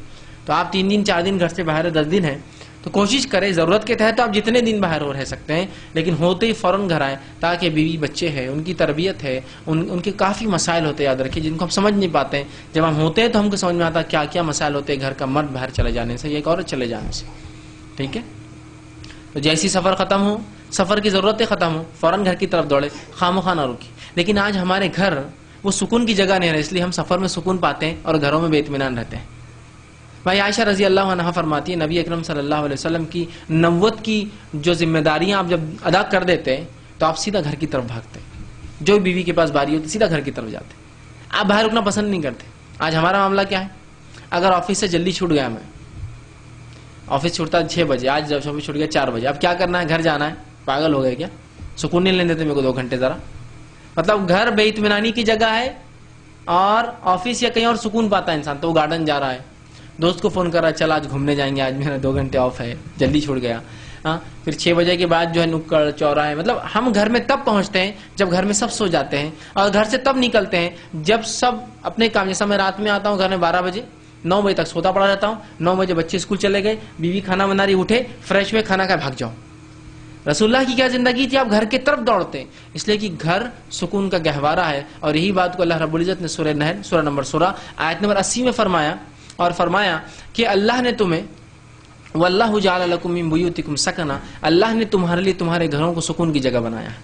تو گھر سکون کی جگہ ہے آج، لیکن ہمارے گھر بے اطمینانی کی جگہ ہے، اس لیے کہ ہم نے گھروں کی ویسی اصلاح نہیں کی جس اصلاح کے بعد گھر ایک گارڈن اور ایک گہوارہ اور ایک سکون اور ایک جنت کی کیاری بن جاتا ہے۔ آج ہمارے گھر ہم کو کانٹوں جیسا چبھتے ہیں، گھر میں جانا کو پسند کرتا، نکو بیوی جھک جھک کریں گی، بچے پاپا کریں گے، پیچھے چلائیں گے آ کے میرے، پڑوسی بولیں گے انہوں نے یہ تنگ کرے شرارت کرے، ماسٹر صاحب آ کے بولیں گے بچہ آیا نہیں تھا، عربی والے استاد بولیں گے تمہارا بچہ تو بند ہے، یہ فلاں ہو گیا، محلے والے تو آخر میں جاؤ ایک دم دوستوں میں کھڑے رہ کے میلے ٹھیلے نکڑ سب کر کے، رات میں جانے کا لیٹ نائٹ، کھانا کھانے کا، سو جانے کا، صبح دیر سے اٹھنے کا اور بھگ جانے کا، کسی کی صورت دیکھنا ہی نہیں۔ ایسے کئی لوگ ہیں جن کو یہ تک نہیں پتا، میں افسوس ساتھ کہہ رہا ہوں اور آپ کو نہیں کہہ رہا ہوں بہرحال، لیکن ایسے لوگ ہوتے ہیں دنیا میں جن کو اگر میں پوچھوں آپ کو کتنے بچے ہیں تو بولیں گے 4، کون کون سی کلاس میں، پتا نہیں، آپ کو پتا نہیں کون سی کلاس میں، نہیں ایک ادھر جاتا ہے ایک ادھر جاتا ہے ایک ادھر جاتا ہے ایک نہیں جاتا، نہیں پتا، وہ نہیں میرے کو نہیں پتا، ان کی اماں لے جا کے چھوڑتے، کیا کرتے ماموں چچا دیکھتے، میں ان سے سروکار نہیں، دادا ان کا دیکھتا۔ جس باپ کو اپنے بچے کیا کر رہے ہیں نہیں پتا، اس کے لیے تو یقیناً اس کا گھر گہوارہ نہیں ہے، اس کے لیے تو اللہ نے جو کہا نا واللہ جعل لکم من بیوتکم سکنا، اللہ نے تمہارے گھروں کو سکونت کی جگہ بنایا، اس کے لیے اس کا گھر عذاب کی جگہ ہے، اس لیے کہ اس نے وہ محنت نہیں کی۔ دیکھیے باغ پر جب محنت کی جاتی ہے تو اس میں پھلدار درخت آتے ہیں اور پھل دیتے ہیں، اچھی اچھی کیریاں ہوتی ہے, سکون بھری گھاس ہوتی ہے. جب کسی باغ پہ محنت نہیں ہوتی ہے تو اس میں کانٹے دار درخت اگ جاتے ہیں. تو اس باغ میں جا کے آپ لیٹیں گے کبھی؟ آپ بولیں گے یار وہ تو پورے گندے ہیں, جھاڑ پورے خراب ہو گئے, اس لیے کہ پھل کے جھاڑوں کو جنگلی جھاڑ خراب کر دیتے, پانی زیادہ لے لیتے زمین سے, معدنیات کھینچ لیتے ہیں, پھل والے خراب. اس لیے کھیتی والے دیکھیے آپ بیچ میں خراب جھاڑوں کو کاٹتے رہتے ہیں. کیوں؟ وہ اس کی معدنیات غذائیات کو کھینچ لیں گا. سمجھ رہے آپ؟ تو جس باغ پر محنت ہوئی ہو اس باغ میں تو سکون آئے گا, اور جس باغ پر محنت نہیں ہوئی تو کانٹے دار جھاڑ رہیں گے. پھر وہ جھاڑوں کو دیکھ کر آدمی بے شرم کے جھاڑ آئیں گے, ببول کے جھاڑ آئیں گے, گندے گندے جھاڑ, کیکٹس اگ جائیں گا, ہے نا, کچھ بھی کانٹے دار درخت آئیں گے. لیکن جس باغ پر محنت ہوتی ہے تو خوبصورت پھل اور پھول اور بہترین آتا ہے. تو گھروں کو بنائیے ویسے مرکز. تو خواہ گھر سے باہر مت رہیے, وقت ہوا گھر پہ آ جائیے. اگر آپ کا گھر ویسی جگہ نہیں ہے تو غور و فکر کیجئے کہ اس گھر کو ایسا کیسے بناؤں کہ یہ کیاری بن جائے سکون کی, کہ اپنے چھٹی ہوئی کہ بھاگو, کہاں بھاگ رہے بھائی, گھر. ایسے کتنے لوگ ہیں جو مشہور اور معروف ہے, یہ بدنام ہے عام زبان میں, کہ یار یہ کام ہوتے گھر بھاگتا. گنتی کے لوگ ہیں, آپ ایک دو کو بولیں گے بہت بھاگتا, گھر کام ہوتے گھر بھاگتا. لیکن ایسے گھر ہونا چاہیے جہاں کام ہوتے آدمی بھاگے یار کہ گھر جانا ہے, کیونکہ وہاں سکون ہے. دنیا میں سکون نہیں ہے, آپ کو یاد رکھیے. لیکن آج ہم دنیا میں سکون پاتے ہیں. کچھ لوگ ہوتے ہیں راتوں میں نکڑوں پہ کھڑے ہوتے ہیں, تجارت سے 8-9 بجے آتے ہیں, کاروبار سے, دکانوں سے, آفیسز سے 8-9 بجے آتے ہیں, گھر میں کھانا کھاتے ہیں اور باہر نکل کے اب محفل جم رہی, نکڑ چوراہے میلے ٹھیلوں پر. اور کب تک جم رہی محفل؟ لیٹ نائٹ, 10-10, 11-11, 12-12 بجے تک. اور کائی کی محفل ہے؟ ہاں, پورا ایسا دور سے آدمی دیکھو تو لگتا ہے آگ واگ تو نہیں لگی. نہیں مسلمان لوگ بیٹھے وہاں تھوڑے سے, آگ واگ نہیں لگی, ہے نا, آگ واگ نہیں لگی. یا پھر اگر سگریٹ تمباکو نہیں تو پھر وہ پوڑی کھاتے ہیں نا. جیسا صبح آپ اگر آئے, جیسا صبح آپ آئے تو آپ کو پتا چل جائے گا کتنے لوگ کھڑے ہوئے تھے, 1 2 3. بلکہ کچھ لوگوں کو تو بچے رہتے ہیں, ان کو عادت تھی یہ تایا کا ہے, یہ لمبی پچکار ہے وہی مارتے, یہ چچا کی چھوٹی والی, انہوں دانتوں کے بیچ میں سے مارتے, ہے نا, سیدھا نہیں تھوکتے انہوں, ہے نا, یہ فلاں کا ہے. بچوں کو بالکل معلوم رہتا ہے یہ 300-120 کا لال زیادہ رہتا ہے, یہ والا ہے, یہ جو ہے, یہ جو حیدرآبادی جو کھاتے ہیں ہمارا تایا اس کا ہے. یہ ان کو پتا چل جاتا ہے. جیسا ہوتا ہے نا, ایک کھیت میں ہوتے جو لوگ کھیتی کرتے ہیں ان کو پتا ہے, جو لوگ جانور پالتے بڑے جانور, جب آپ کا کھیت خالی ہو جاتا تو وہ بولتے بھائی ایک رات تمہارے جانوروں کو ہمارے کھیت میں لا کے چھوڑ دو, تاکہ وہ جو غلاظت کریں گے وہ کھاد بنتی ہے پھر, ہے نا. کھیتی والوں کو معلوم, وہ پیسے بھی دیتے ہو. راجستھانی لوگ جو بڑے گائے بیل لے جاتے ہیں ان کو بولتے 1 رات 2 رات آپ کی جانوروں کو ہمارے کھیت میں ٹھہراؤ ذرا لا کر, ٹھیک. تو اس سے جانور رکے, آپ ایسی جگہ سے گزرے جہاں جانور رکے تھے رات میں تو آپ پہچان لیں گے نا پوری غلاظت سے. تو ویسا ہوتا مسلمان رات میں ہاں رکے ہوئے تھے نا, یہ پچکاریاں دیکھ رہے نہیں آپ, میرا گھر کو کلی رنگ کیا تھا, یہ جب مار کے گیا مسلمان, تو غلاظت کر کے گئے انہوں نے, ٹھیک. تو اس طرح سے حالت ہے ہمارے. اور اس کے بعد جو ہے صبح پھر دیر سے ہوتی ہے نا. اور یاد رکھیے اگر آپ فجر سے اٹھ کر کام نہیں کرتے تو یہ بات یاد رکھیے, آپ اپنی زندگی کے ہر روز 4 گھنٹے ویسٹ کرتے ہیں. تو جو آدمی فجر میں نہیں اٹھتا تو یقیناً 10 بجے تک وہ فریش ہوتا ہے. تو فجر اگر 6 بجے ہے, 7 8 9 10 4 گھنٹے ویسٹ کر رہے ہیں آپ کی لائف کے, آپ ڈیلی کر رہے ہیں ویسٹ. اس کے بدلے اگر آفس سے آپ نکلتے 8 بجے, گھر جا کے کھائیے پیئے, بچوں کی تربیت تعلیم کیا ہوا آج, اسکول کالج ٹیوشن عربی دینیات کیا تھا, پڑوسیوں کو تکلیف تو نہیں پہنچی آج کوئی, ایٹیکیٹس مینرز تمہارے اخلاق درست تھے آج دن بھر, کیا ہوا اسکول کا اور فلاں کا, پورا ان کا ترتیب دیا. 10 بجے آپ سو گئے, 10 بجے آپ سو گئے, 10 بجے سو گئے آپ 10 11 12 1 2 3 4 5 6. اگر آپ 10 بجے سے تو کتنے گھنٹے نہیں مل رہی آپ کو؟ 9 ہوتا ہے نا. کچھ لوگ 6 گھنٹے تو ایک نیند آدمی کو کافی ہوتی ہے, لیکن کچھ لوگ کچھ حالات کی وجہ سے زیادہ سونا, تھکان زیادہ ہے, تو 9 گھنٹے آپ سو رہے. 6 بجے آپ اٹھے, نمازیں 6 ساڑھے 6 الگ مختلف جگہ مختلف موسم میں ہوتی رہیں گی آگے پیچھے. پھر آپ اٹھے, فجر پڑی. اب فجر سے 10 بجے تک کتنا ٹائم ہے آپ کے پاس؟ 4 گھنٹے. اگر آپ راتوں کو نہ جاگے تو دن میں آپ 4 گھنٹے سیونگ کر سکتے ہیں. 10 بجے سے آفس جاب ہے تو صبح 6 سے لے کر 9 تک کوئی اور جاب پکڑی, آپ کو لگتا ہے آپ کو پیسوں کی ضرورت ہے, 3 گھنٹے آپ پارٹ ٹائم کیجیے. کر سکتے ہیں نا, کر سکتے ہیں. اور صبح جو آپ نے جو دعا کی, اس دعا کے اثرات آپ دیکھیے. آپ نے کہا کہ اللہ میری صبح میں میری امت کی برکت دے, اس کے اثرات دیکھنا ہے. تو جن لوگوں کی تجارت اعلی صبح چالو ہوتی ہے ان کی زندگیوں میں اور اولاد میں برکت دیکھ کے آپ خود تعجب کرتے ہیں. باغبان برادری کو لے لیجیے, کب دھندے چالو ہوتے ہیں ان کی؟ رات میں 3 بجے. 7 بجے تو گھر پہ آ گیا اور پورا فنش کر کے. ان کی اولاد کی برکت دیکھی اور ان کی مال کی برکت دیکھی, ہے نا. سیٹ ہے ایک دم, پوری وائٹ داڑھی, بڈھے ہو گئے اور کرشمہ پہ گھومتے ہو. ہمارے جوان خالی دیکھتے رہتے ہیں ان کو, باغبان سیٹ گھوم رہے کرشمہ پہ. اتنا دیا اللہ نے ان کو کہ اس عمر میں بھی جو انجوائے کر رہے لائف کو, ہے نا. بچے بھی خوب عیش کر رہے اور خوب کتنے 50 پوتے ہیں ان کو, اتنے بچے ہیں ان کو 10-15 اور بچیاں ہیں اور نواسے ہیں اور خاندان ادھر پھیلا ہوا ادھر پھیلا ہوا اور ادھر پھیلا. صبح کی تجارت ہے ان کی, برکت. قریش برادری کو اٹھا لیجیے, صبح کی تجارت ہے نا. صبح تو کمیلے سے نکل گیا, مارکیٹ میں مال آ گیا, 7 بجے دکانیں کھلی گوشت کی, حلال تجارت ہے. صبح کر رہا ہے, صبح اٹھتے ہیں 2-3 بجے سے جو سحر کا یا جس کو ہم کہیں گے تہجد کا وقت ہوتا ہے, فجر تک تو فری ہو گیا ہو, جا کے نماز پڑھ کے آیا اور فری ہو گیا ہو. اب وہ جانور گاڑی میں چل رہا ہے اور دوسرا لوگ شروع کر رہے اپنا کام. ایک بھائی نے یہ کام کر دیا, دوسرا بھائی اب اس کو اٹھا کے اب دکان پہ لے جا رہا ہے نا. برکت دیکھیے ان کی اولاد میں اور مال کے اندر. بولیں کیا مال ہے اور کیا برکت ہے یار ان کے پاس, کیا عجیب معاملہ. صبح کی برکت ہے نا. اب ہم سے صبح تجارت ہوتی نہیں ہو, کہاں ہوتی, صبح اٹھنا ہی نہیں ہوتا. صبح کی تجارت کیا فائدہ. اب آپ بولیں گے آج کے زمانے میں تو صبح کون وہ کر رہا ہے. آج بھی ایسے لوگ جو صبح کی تجارت کی قائل اور فجر کی بعد دکانیں کھولتے ہیں اور برکت ہے. اور صبح کی تمام تجارت ہے, دودھ والوں کا بزنس لے لیجیے آپ, برکت ہے اس لیے کہ صبح ہوتی ہے. دیکھیے صبح میں برکت ہے اس امت کی. آپ سے میں دعا کی ہے خیر کی, اور ہماری صبح تو نیند میں جا رہی ہے, ویسٹ کر رہے ہیں ہم لائف کو. تو 4 گھنٹے آپ ویسٹ کرتے ہیں. تو گھر کو بنائیے, تو سیدھا گھر لوٹ آئیے. سفر ہو گیا گھر, تجارت ہوگی گھر, کام کاج ہو گیا, کیا یاد آنا آپ کو گھر, دوست ووست نہیں گھر. تو گھر کو وہ جگہ بنائیے جہاں اس کو یاد آئے. آئیے اس کے علاوہ 12واں نکات یہ ہے کہ واپس آتے ہوئے جو ہے آپ جو ہے 3 بار جو اللہ اکبر کہیں اور بار بار یہ ذکر کریں. نبی اکرم صلی اللہ علیہ وسلم جب لوٹتے ہیں اور گھر کی طرف آتے ہیں 3 مرتبہ اللہ اکبر کہتے ہیں اور بار بار یہ دعا جو ہے آپ بار بار پڑھتے ہیں, ٹھیک ہے. اور وہ کہتے ہیں آئیبونا تائبونا عابدونا لربنا حامدون. آپ سمجھ یہ دعا کرتے 3 بار اللہ اکبر اور بار بار کہتے ہم واپس آنے والے ہیں, توبہ کرنے والے, اپنے رب کی عبادت کرنے والے اور تعریف کرنے والے ہیں. ٹھیک, یہ کہتے ہوئے آپ گھر آتے. 12ویں چیز. 13ویں چیز, آپ صلی اللہ علیہ وسلم جب گھر آتے تو سیدھے گھر داخل نہ ہوتے, پہلے پیغام بھیج دیتے. پیغام بھیج دیتے تاکہ گھر کی عورتیں سنور جائے, سدھر جائے, شوہر آ رہا ہے یا کوئی آ رہا ہے گھر کے اندر. ٹھیک, اسی طرح بچے تیار ہو جائے, ریڈی ہو جائے, یا پھر کچھ ایسی چیز ہوں گی جو ضرورتیں ہوں گی جس کے تحت اب گھر میں آدمی نہیں ہے تو عورتیں کسی بھی حال میں تو وہ اپنے آپ کو سنبھال لیں. تو نبی اکرم صلی اللہ علیہ وسلم اچانک جانے سے احتیاط کرتے. آپ سفر سے آتے, مسجد نبوی جاتے, 2 رکعت نماز پڑھتے وضو کر کے اور اس کے بعد گھر جاتے. ٹھیک, 2 رکعت نماز پڑھتے. لیکن آج یہ سنت بھی ہم بھلا چکے, گھر آنے سے پہلے آپ نماز پڑھتے. اب یہ سنت بھلانے کی وجہ یہ بھی کہ ہماری مسجد نماز کے بعد بند ہو جاتی. اب میں رات میں 3 بجے سفر پہ آیا تو کون سی مسجد میں کھلی ملیں گی. آپ سم جب بھی سفر سے آتے تو پہلے مسجد نبوی جاتے, صحابہ کو بھی کہتے تم سیدھے گھر نہ جاؤ. صحابہ اور دوسرے لوگ اپنے گھروں پیغام پہنچاتے ہم آ رہے ہیں, ہم آ رہے ہیں. وضو کرتے, 2 رکعت نفل پڑھتے اور پھر گھر جاتے.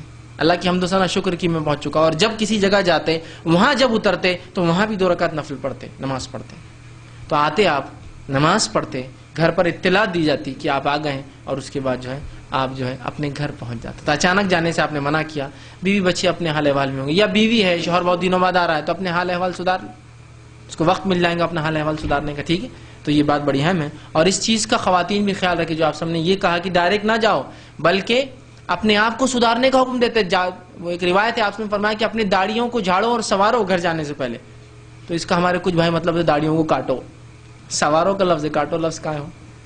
چونکہ کیا ہوتا سفر سے انسان آ رہا ہے, بال اب اندازہ لگائیے آپ دھول مٹی میں عرب کے علاقوں میں سفر کر رہے ہیں, پسینے سے بال بھر رہے ہیں, داڑھی پھیل چکی ہے, جھاڑو, جماؤ, جھاڑنا جمانا, جماؤ, سدھارو. آپ کسی بھی حال میں آپ گھر چل رہے, داڑھی بکھری ہوئی ہے, بکھری تو بیوی کیا بولی کیا ہوا, سب خیریت سے تو ہے نا, کہاں مار لگا, کس نے لوٹا.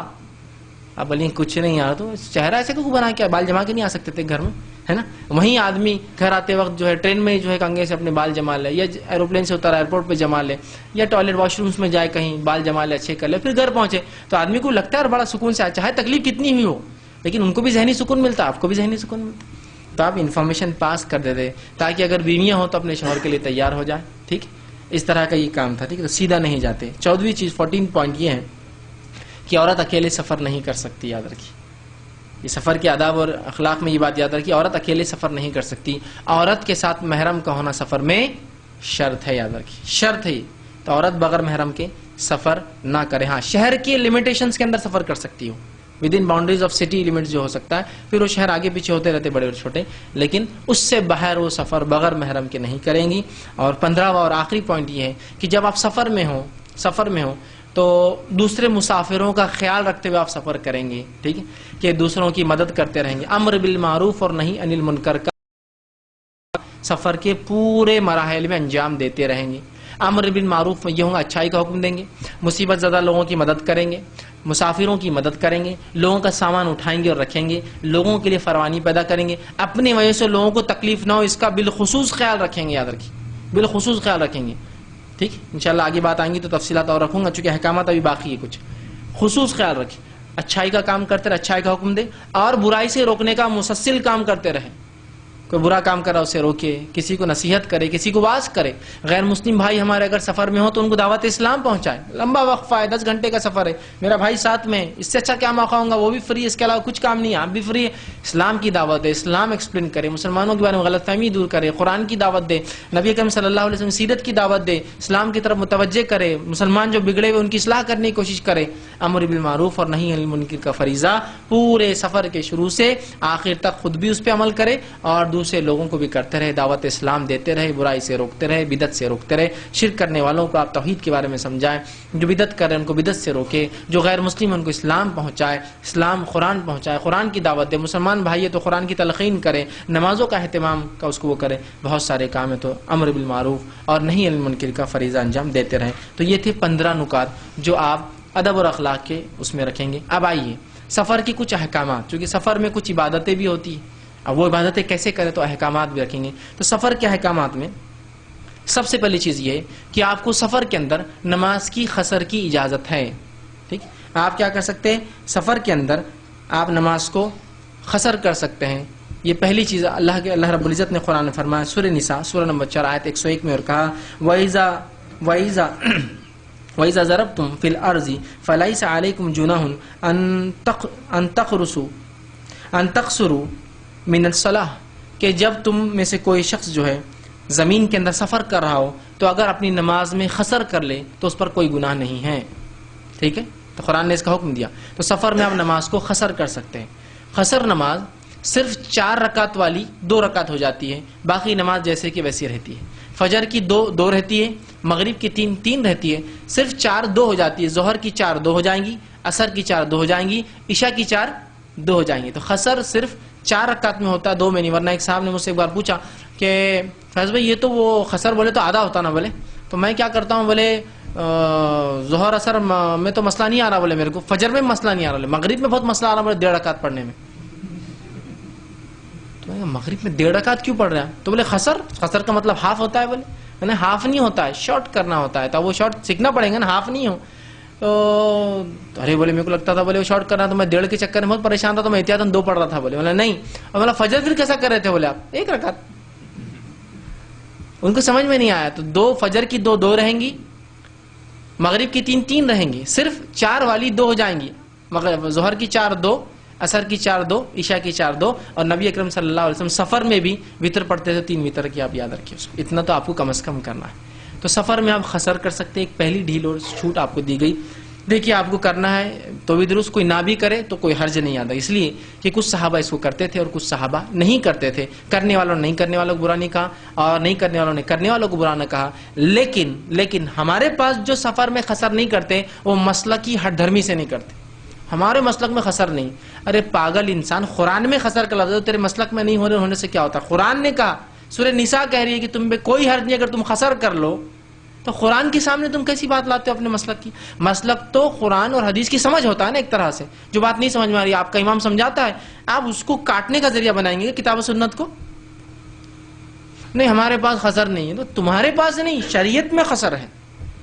تو جو کر سکتا ہے کرے, جو نہیں کر سکتا ہے اس میں کوئی بیر نہیں آتا. لیکن جو تعصب سے نہیں کرتے, میں ان کے لیے کہہ رہا ہوں. کچھ لوگ پوری پڑھنا چاہتے ہیں, اللہ نے صحت دیا, حالات دی, بالکل پڑھی, کوئی حرج نہیں. لیکن جو کرنا چاہے بالکل کر سکتا ہے, قرآن کا حکم ہے اس کے لیے, تعصب میں نہ چھوڑے آپ. ٹھیک, تو پہلی چیز قصر کی آپ کو اجازت احکام ہے. دوسری چیز اسی طرح جو ہے نبی اکرم صلی اللہ علیہ وسلم کے تعلق سے آتا ہے.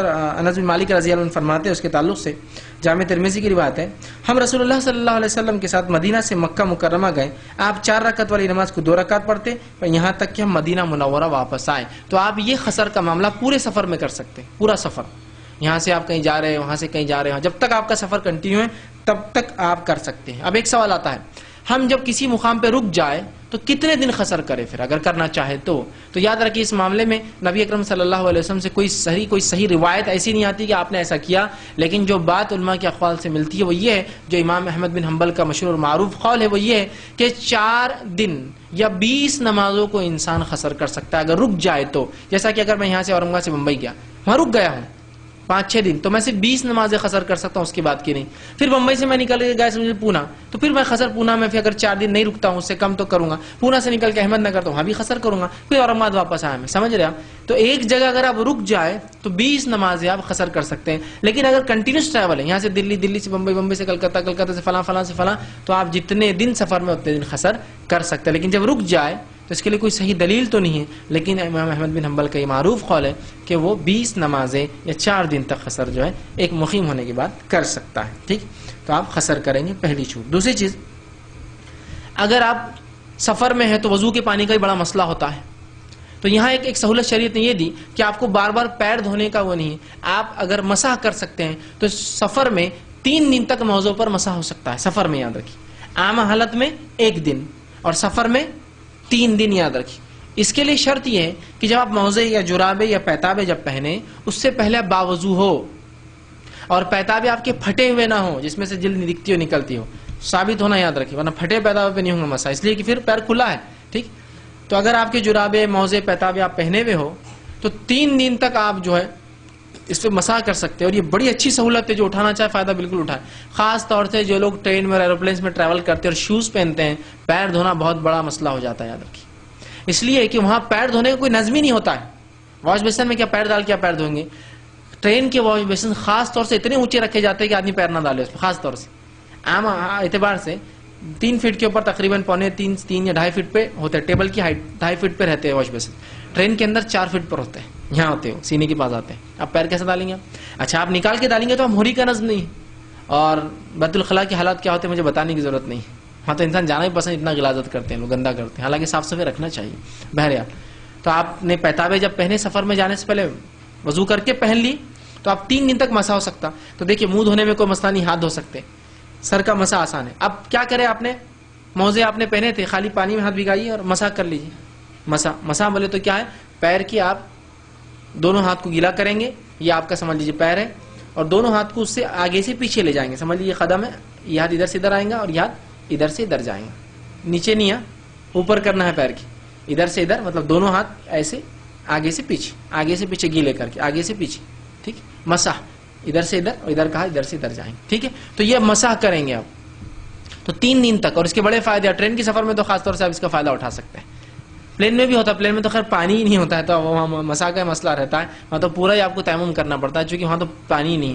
لیکن باوضو ہو کے اگر آپ چڑھ جائیں تو پیتابے آپ کو جوتا اتارنا نہیں، ہر بار جائیے صرف. اور جوتوں پہ مسح نہیں ہے، پیتابوں پر مسح کی بات کر رہا ہوں. جوتے پہ مسح نہیں ہوگا، پیتابے پر مسح ہوگا آپ کے. پھر اس کے جوتے آپ ڈال لیں تو اس کا فائدہ آپ اٹھا سکتے ہیں. تو آپ کو مسح کیے کی جاتے، یہ حکم آپ کو شریعت نے ڈھیل اور چھوٹ کے طور پر دیا. ٹھیک، اسی طرح رسول اللہ صلی اللہ علیہ وسلم کے تعلق سے آتا ہے، آپ وسلم کے تعلق سے بتایا جاتا ہے کہ آپ وسلم نے فرمایا کہ 3 دن اور 3 راتیں موضوع پر مسح کے لیے مقرر کی، اور مقیم کے لیے 1 دن اور 1 رات.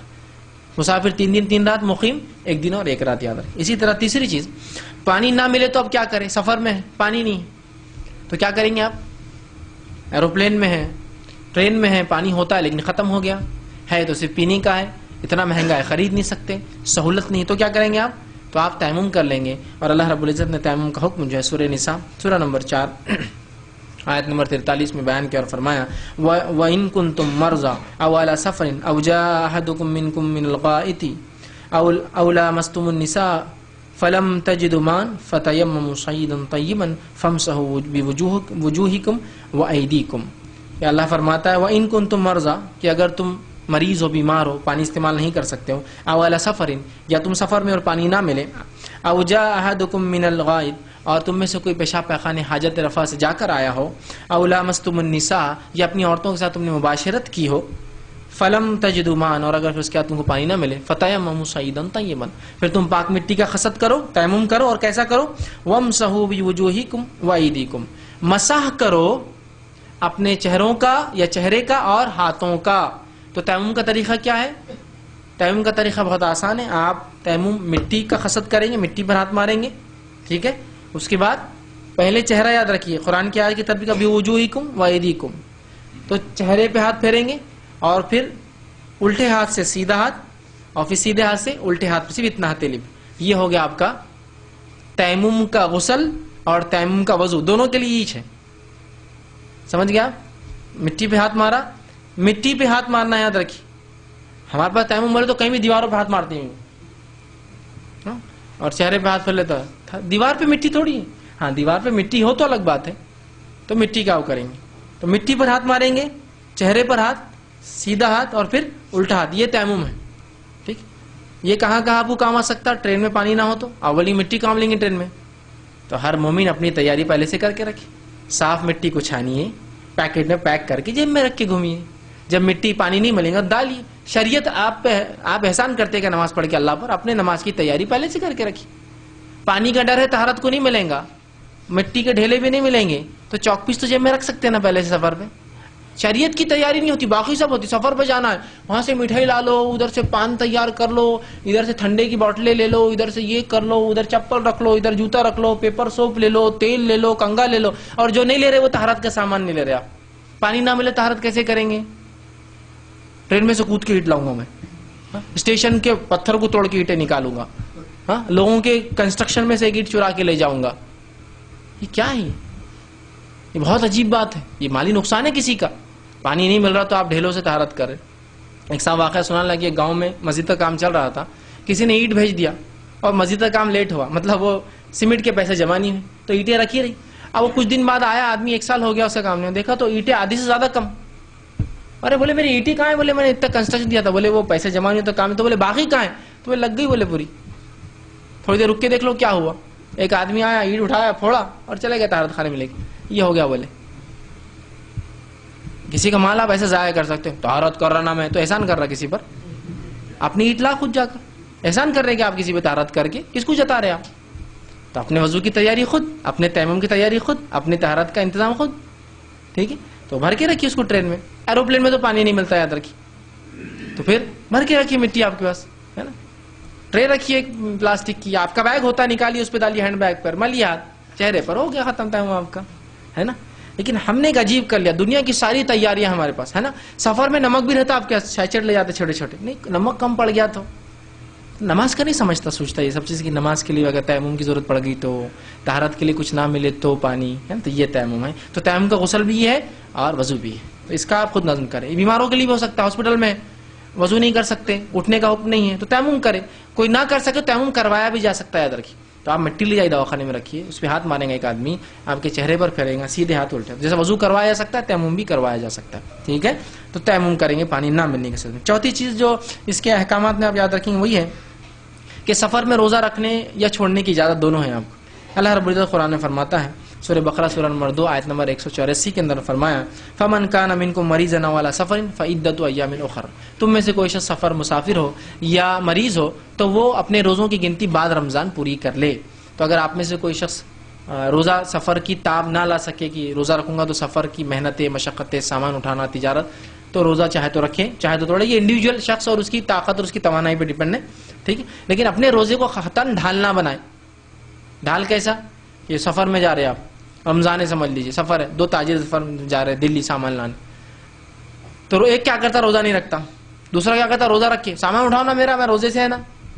تو کس پہ احسان کر رہے ہیں آپ سامان روزہ رکھ کے؟ آپ صلی اللہ علیہ وسلم نے دیکھا کہ کچھ لوگ ایک آدمی کے اوپر سایہ کر کے کھڑے رمضان کے دن تھے. تو آپ نے کہا کیا معاملہ ہے؟ تو کہا اللہ کا رسول وہ روزے سے ہے. تو کہا روزے سے ہے تو اپنا روزہ وہ کرے، لوگوں کو تکلیف دینے کے لیے کیوں روزہ رکھ رہا ہے؟ کہ گرا ہوا ہے، لوگ سایہ دے رہے اس کو، روزے سے ہے بھائی میرے کو سایہ دو، میں پانی ڈالو، میرے لیے کھانے کا انتظام کرو. کس پر احسان جتا رہا انسان؟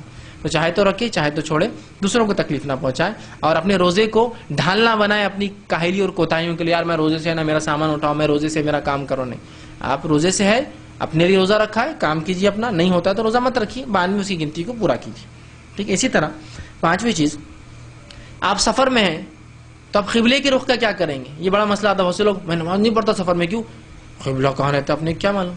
ارے بھائی تیری عقل پہ پتھر پڑے ہے، نماز فرض ہے. آپ قبلے کیا کروں؟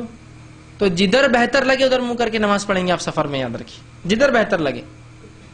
یہ بات بڑی ہے، میں یاد رکھیے. نبی اکرم صلی اللہ علیہ وسلم سے ثابت احادیث سے کہ آپ اونٹ پر جو ہے نماز پڑھتے تھے، جبکہ اونٹ کسی بھی رخ میں چلتا تھا. جانور کا رخ کیا ادھر چل رہا ہے ادھر چلنا چل رہا ہے ادھر چلتا ادھر چلتا ایسا جا کے ایسا ایسا کیسے تو رخ تو ظاہر سے کنٹینیوس چینج ہو رہا ہے. تو میں ٹرین میں ہوں ایروپلین میں ہوں. ایروپلین میں پھر بھی سہولت ہوتی ہے چونکہ ایروپلین میں آپ پتہ کر سکتے ہیں ایسٹ ویسٹ کہاں ہے ان کی پورا وہاں بلکہ بنا ہوا ہی رہتا پلین کدھر اڑ رہا ہے ایسٹ ویسٹ کہاں ہے. اور اگر مسلم ایئر لائنس ہے تو اس میں بالکل لکھا ہوا رہتا قبلہ ادھر ڈائریکشن کہ قبلہ کدھر ہے. جہاز پلٹا بھی تو قبلے کی ڈائریکشن اسکرین پہ چینج ہوتا رہتا تو وہ تو ٹھیک ہے. لیکن نان مسلم فلائٹس میں آپ یا ایسی فلائٹ جس میں سہولت نہیں ہے تو ظاہر سی بات ہے آپ جیسے ہے ویسے بیٹھیے اور آرام سے نماز پڑھیے. نبی اکرم صلی اللہ علیہ وسلم کو اونٹ پر نماز پڑھتے ہوئے دیکھا گیا. صحیح بخاری اور صحیح مسلم کی روایت ہے. ٹھیک ہے. اب آپ سواری پر ہے تو بیٹھ کر نماز پڑھیے. یاد رکھیں رسک مت لیجیے اپنی زندگی کا ہے نا. آپ بہت سے لوگوں کو دیکھیے آپ سواری ہے سواری میں نماز پڑھنا چاہتے ہیں. نماز پڑھنے کا دیکھیے سب سے پہلے تو ٹرین ڈبے میں داخل ہوئے ہٹو ہٹو ہٹو ہٹو ہٹو ہٹو سب لوگ بولے کیوں ہم پھکٹ بیٹھے ہوئے گئے ہیں نہیں ہم کو نماز پڑھنے کی عبادت کرنے کی. اب بیچارے غیر مسلم بھی ہے تو بولتے اب کچھ تو پیر اوپر لے کے بیٹھے نہیں تم عورت ہے تم یہاں سے ہٹو ہماری نماز نہیں ہوتی.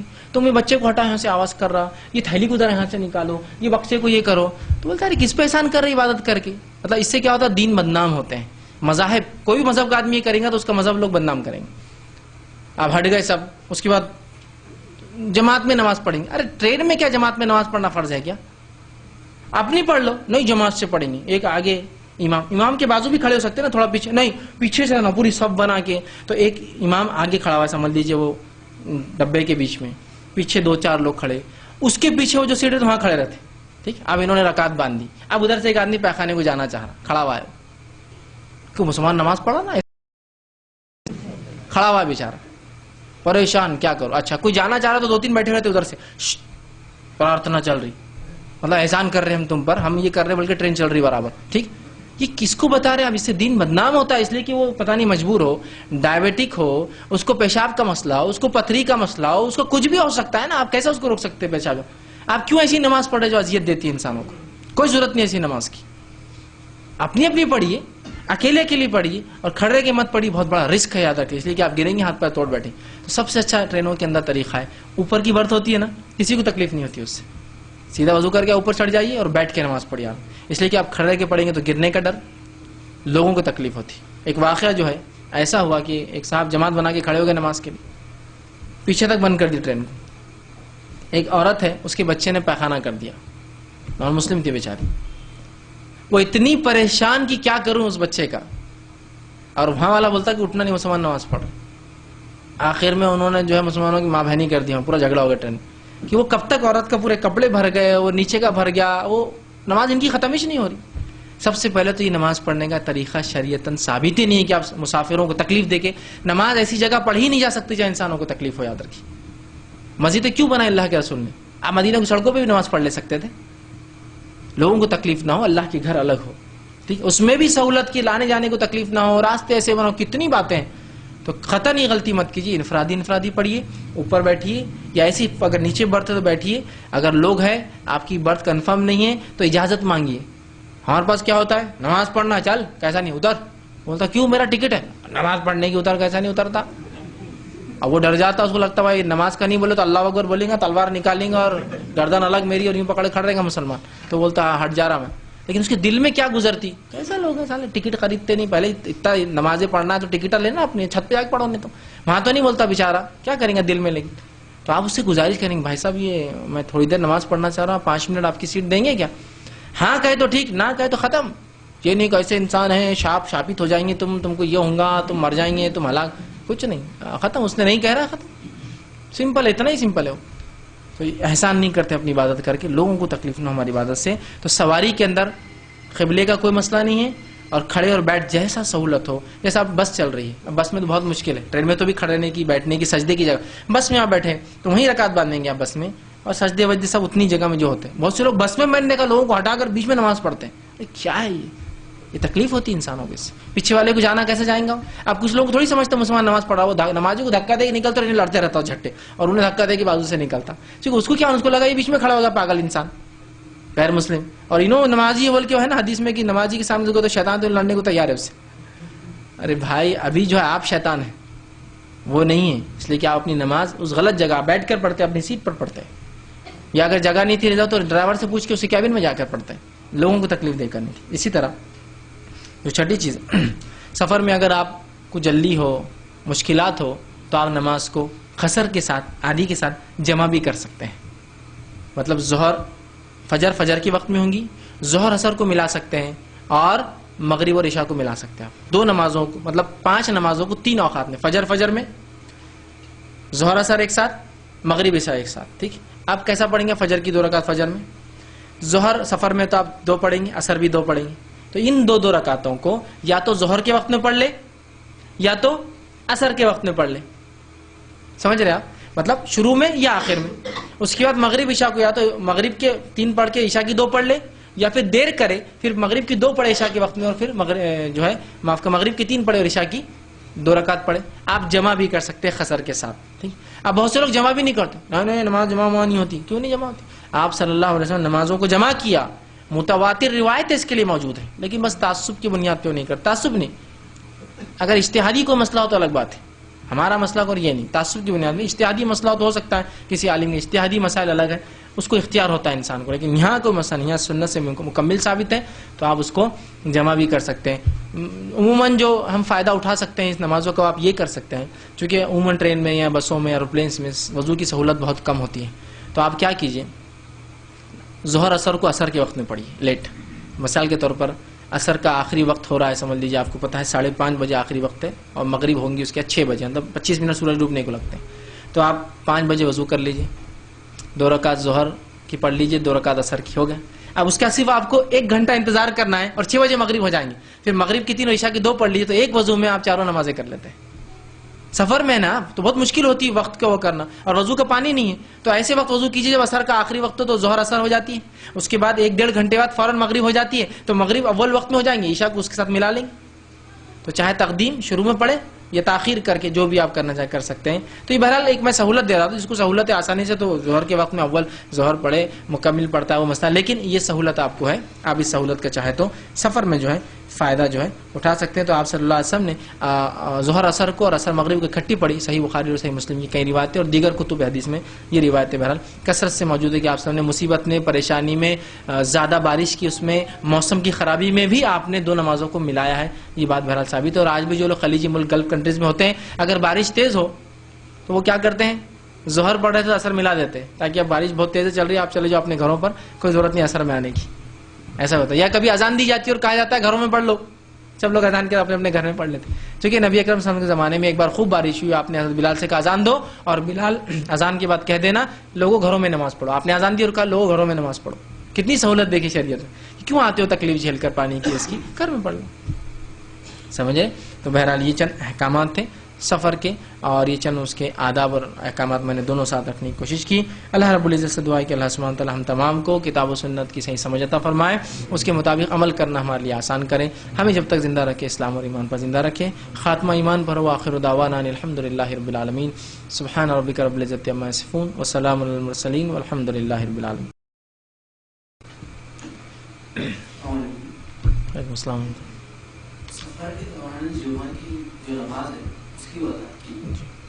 بسم اللہ الرحمن الرحیم. الحمدللہ رب العالمین والصلاة والسلام علی خاتم النبیین والمرسلین.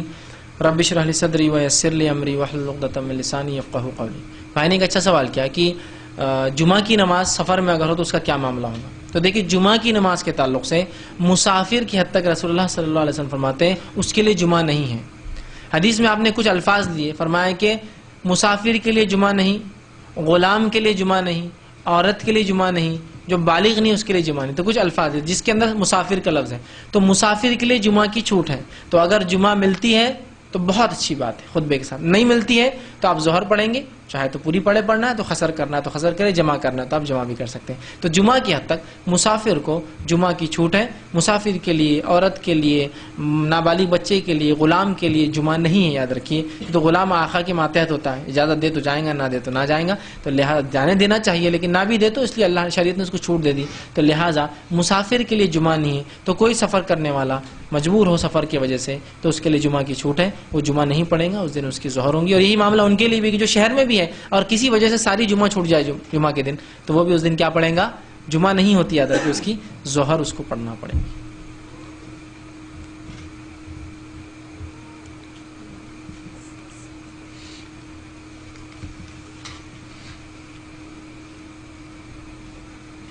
کسی نے ایک سوال کیا، جب حج اور عمرہ کے لیے مدینہ مکہ جائے تو وہاں پر 4 دن سے زائد رکتے ہیں تو قصر نماز پڑھے یا پھر پوری نماز پڑھے؟ دیکھیے سب سے پہلی چیز تو یہ کہ اگر آپ مدینہ اور مکہ جا رہے ہیں تو میں آپ سے یہ کہوں گا کہ اگر آپ امام کے پیچھے نماز ملتی تو پوری ہی پڑھیے، اس لیے کہ وہاں کی ایک نماز جو حرم کی ہے، مسجد حرم کی ہے، وہاں کی ایک نماز عام مسجدوں میں پڑھے گئی نماز سے 1,00,000 درجے افضل ہے، اور مسجد نبوی میں پڑھی گئی نماز وہ 10,000 نمازیں، ٹھیک، 10,000 نمازیں ایک روایت کے مطابق جو ہے، معاف کرنا 1,000 نمازوں کے برابر ہے۔ وہ روایت جو آتی ہے کہ 50,000 کے برابر ہے وہ درست نہیں آتے۔ مسجد جو نبوی کی، مسجد حرم کی 1,00,000، مسجد نبوی کی 1,000 اور مسجد اقصی کی 500 اس کے برابر ہے۔ تو ظاہر سی بات ہے کوئی بھی شخص مسجد حرام جا کر کیوں قصر کریں گے خواہ جماعت سے پڑھیے، پوری پڑھیے وہاں نماز، ٹھیک ہے، وہاں سے۔ لیکن آپ مسافر ہیں، مکے سے مدینہ جا رہے ہیں، راستے میں آپ کو پڑھنا ہے تو بالکل آپ قصر کر سکتے ہیں، مسئلہ نہیں، لیکن حرمین میں تو آپ فائدہ اٹھائیے اس کا پوری نمازوں کا اور زیادہ سے زیادہ پڑھنے کی کوشش کیجیے۔ لیکن مسافر، بیماری یا کسی وجہ سے آپ قصر کرنا چاہیں تو اجازت تو بالکل ہے، اس لیے کہ آپ مسافر ہیں، اور اس کا بھی وہی ہے 4 دن۔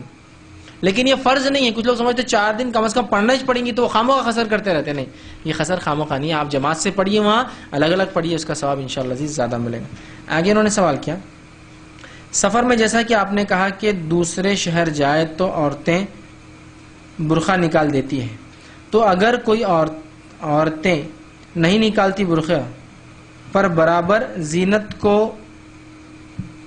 ظاہر کرتی ہیں، جیسا کہ بال برقعے سے باہر، فل میک اپ وغیرہ، تو کیا یہ صحیح ہوں گا؟ کسی نے اچھا سوال کیا کہ میں نے جو کہا کہ عورتیں برقع اتار جاتی ہیں، کچھ عورتیں برقع نہیں اتارتی ہیں لیکن ان کے پردے کی حدود کم ہو جاتی ہے، جیسے شہر میں نقاب ڈالیں گے لیکن جب باہر جائیں گے تو نقاب نکال دیں گے، چہرے کا نوز پیس جس کو بولتے ہیں عام زبان میں، جلباب جس کو بولیں گے، نکال دیتی ہے، اور زیورات کا اظہار کرتی ہے، اور چوٹی کو پیچھے سے نکال دیتی ہے۔ یہ ایک عجیب بیماری ہے جس کو میں کہوں گا، یہ پردے کی حقیقت کو ہم نہیں، بہت سی عورتیں نوز پیس لگا ہوا ہے، ہینڈ گلوز پہنے ہوئے ہوتی ہے، پیروں میں پیتابے ہے اور پیچھے سے چوٹی لٹکتے رہتی،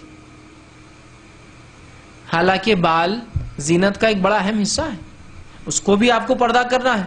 کچھ عورتیں کھلے بال، کوئی چوٹی ڈال کے شاید بتانا چاہتے کہ ہمارے بال اتنے لمبے ہیں، حالانکہ اگر آپ اس کو دور سے دیکھیں نا، کبھی دکھ جائے تو آپ کو ہنسی آتی ہے وہ چیز دیکھ کر، اتنا گندا تصور آتا ہے اس کا، ٹھیک ہے۔ تو وہ بال بھی زینت ہے، اس کو چھپانا ہے، تو لہٰذا عورتیں نہ اپنا چہرہ کھول سکتی ہے، نہ زینت دکھا سکتی ہے، نہ بال بتا سکتی ہے، نہ پیچھے سے بال کھلے رکھے، نہ چہرے پر میک اپ کرے۔ لوگ بتا، ہاں میک اپ شوہر کی حد تک ہو سکتا ہے، اس میں کوئی حرج نہیں، لیکن جیسا آپ پردہ شہر میں کرتے ہیں اور جیسا شریعت کے مطابق ہے، اگر آپ شہر میں کرتے ہیں تو اسی شریعت کے مطابق غیر شہر میں بھی جب جائے تو اسی قسم کا پردہ آپ کو رکھنا ضروری ہے۔ جی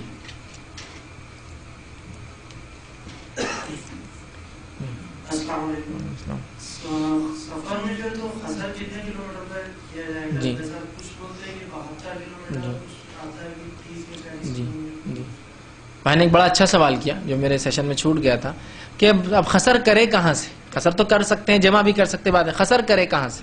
تو دیکھیے قصر کے لیے یاد رکھیے، قصر کے لیے شریعت میں، احادیث میں کوئی حد متعین نہیں ہے کہ کتنے کلومیٹر سے شروع ہوں گی، کتنے، حد متعین نہیں ہے۔ جو کچھ اقوال جیسا کہ امام ابو حنیفہ، امام شافعی سے آتے ہیں 48 میل، اور اسی طرح جو ہے 38 میل، امام ابو حنیفہ نے 48 میل، جو کہ اگر ملٹیپلائی کرے 1.7 کلومیٹر کا 1 میل ہوتا ہے، یاد رکھیے، تو وہ تقریباً 70-72 میل یا 65 کلومیٹر سے اوپر جاتا ہے۔ اسی طرح جو ہے 38 میل، 28 میل، یہ اقوال ہے علماء کی، تو یہ اقوال ہے، اس لیے کہ اسی لیے کوئی صحیح سند سے ثابت نہیں کہ آپ نے کچھ حدیث میں کہا اتنے کے بعد، تو اب ہم اور آپ کیا کریں؟ تو اس کے لیے جو علماء نے بات بتائی، جو جمہور علماء کے اقوال ہے وہ یہ ہے کہ جس سفر کو آپ سفر سمجھے اس میں آپ قصر کریں۔ یہ انسان کی نوعیت، شہر کی نوعیت اور سواری کی نوعیت پر ڈیپینڈ ہے، آپ جس کو سفر سمجھتے اس میں قصر کیجیے، نو فکس لمٹ، اور یہ بہت زیادہ درست قول ہے، اس لیے کہ اگر آپ لمٹس باندھیں گے 72 کلومیٹر، تو آج بمبئی جیسے اور حیدرآباد جیسے، کلکتہ جیسے، دلی جیسے شہر 100-150 کلومیٹر کے شہر ہے صرف، تو 72 کلومیٹر تو گھر سے یوں چلا جائیں گا، مارکیٹنگ کا بندہ ہے روز جا رہے ہیں یہاں سے، یا ٹرانسپورٹ اتنا آسان ہو گیا کہ ایک آدمی اورنگا سے نکل کر پتہ نہیں کتنے دیہاتوں مارکیٹنگ کر کے آتا، یہاں سے خلد آباد، دولت آباد، پھر وہاں سے نکل کنڑ، پیٹھن، بالکل کامنلی بس جا رہا، بلکہ جابس کے لیے ہر صبح آپ نکل کے کچھ لوگ پیٹھن جاتے 50 کلومیٹر، والوج جاتے اب 30 کلومیٹر، ایک دم کامن ہے ٹرانسپورٹیشن کی نہیں بدل. تو کیا آپ کو والوج میں یہ خسر کرے یا پیٹرن میں؟ تو دیکھیے اس میں جس چیز کو آپ سفر سمجھتے ہیں، جس کی تکلیف لائق ہے، جس کے لیے آپ سہولت چاہتے ہیں اور کنسیشن کا فائدہ اٹھائے، وہ آپ اس میں خسر کیجیے. تو ایک آدمی جو روز اپ ڈاؤن کر رہا ہے اورنگاباد سے پیٹرن، اس کے لیے خسر نہیں ہے کیونکہ اس کا روز مر رہا کام. لیکن اگر میں خاص طور سے جاتا ہوں تو میں خسر کر سکتا ہوں، اگر مجھے سفر اس کی تکلیفیں ہیں یا اس کے لیے وہ ہے وہ کر سکتا ہوں. کچھ لوگ ہوتے نہیں آج تو سفر اتنا آسان ہوگا، امریکہ کا تو بھی آپ ایک دن میں جاتے ہیں تو خسر کیوں کر رہے ہیں آپ؟ دیکھیے شریعت نے ڈھیل دی ہے، کوئی انسان فائدہ اٹھانا چاہتا ہے تو اٹھا لے. تو اس معاملے میں اقوال موجود ہے علماء کے، لیکن صحیح بات یہ جس کو آپ سفر سمجھے اپنے اس میں، جس کی تکلیف ہے، جس کی مشقتیں ہو، جس کے لیے آپ تیاریاں کر کے جا رہے ہو، تو آپ جس کو سفر سمجھتے اس میں خسر کر لیں. اس میں سب سے چھوٹا قول جو آتا ہے وہ 13 میل کا ہے یا 19 میل کا، امام مالک سے جو ثابت ہو 13 یا 19 میل، جو کہ 23 یا 27 کلومیٹر کے قریب ہوتا ہے. لیکن پھر میں کہوں گا جو زیادہ بہتر بات یہ ہے جس کو آپ سفر سمجھے اس میں آپ خسر کر لیں. وہ آپ کے سفر، حالات، ماحول، معاشرہ، ٹرانسپورٹ. جیسے آپ کو بیل گاڑی میں سفر کر رہا تھا 30 کلومیٹر پہ، مطلب بہت بڑا سفر ہے اس کے لیے. لیکن میری بائک کے اوپر 30 کلومیٹر تو ہاف این آور، آدھا گھنٹہ، سمجھ رہے آپ؟ تو یہ نوعیتیں ہیں اس کے اعتبار سے. تو فکس لمٹ ماننا درست نہیں ہوگا آج کے دور میں، جبکہ آپ جہاز سے ایک دن میں پورا دنیا گھوم سکتے ہو سکتا ہے آنے والے 10-20 سال میں 2 بار دنیا گھوم لے ایک دن میں. جو 25 گھنٹے امریکہ جاتے ہو سکتا ہے 12 گھنٹے میں جائے. سپر سونک جیٹ سب عام ہو رہے دھیرے دھیرے، عام جہاز بھی اس کوالٹی پہ جا رہے ہیں، تو آپ 12 گھنٹے میں جائیں گے، ہو سکتا ہے 6 گھنٹے. تو یہاں آپ انسان کو ڈھیل دے دیں، وہ جس کو سفر سمجھے اس کے اعتبار سے وہ جو ہے خسر کر سکتا ہے.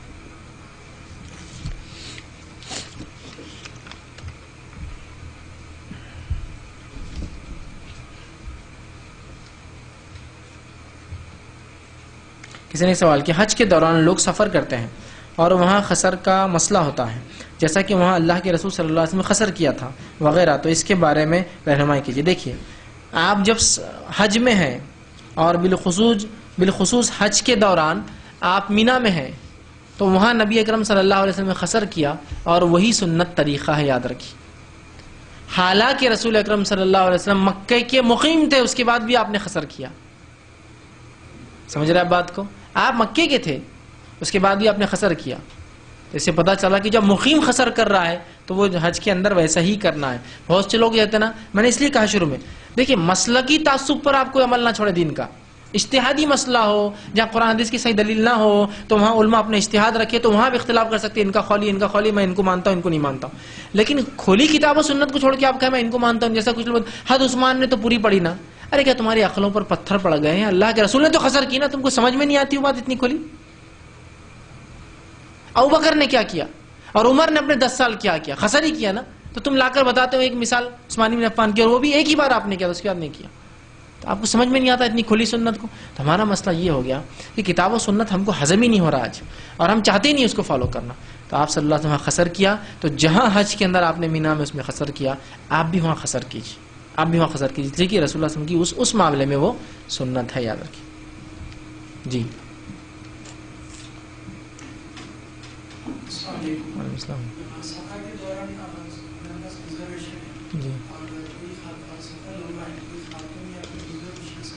جی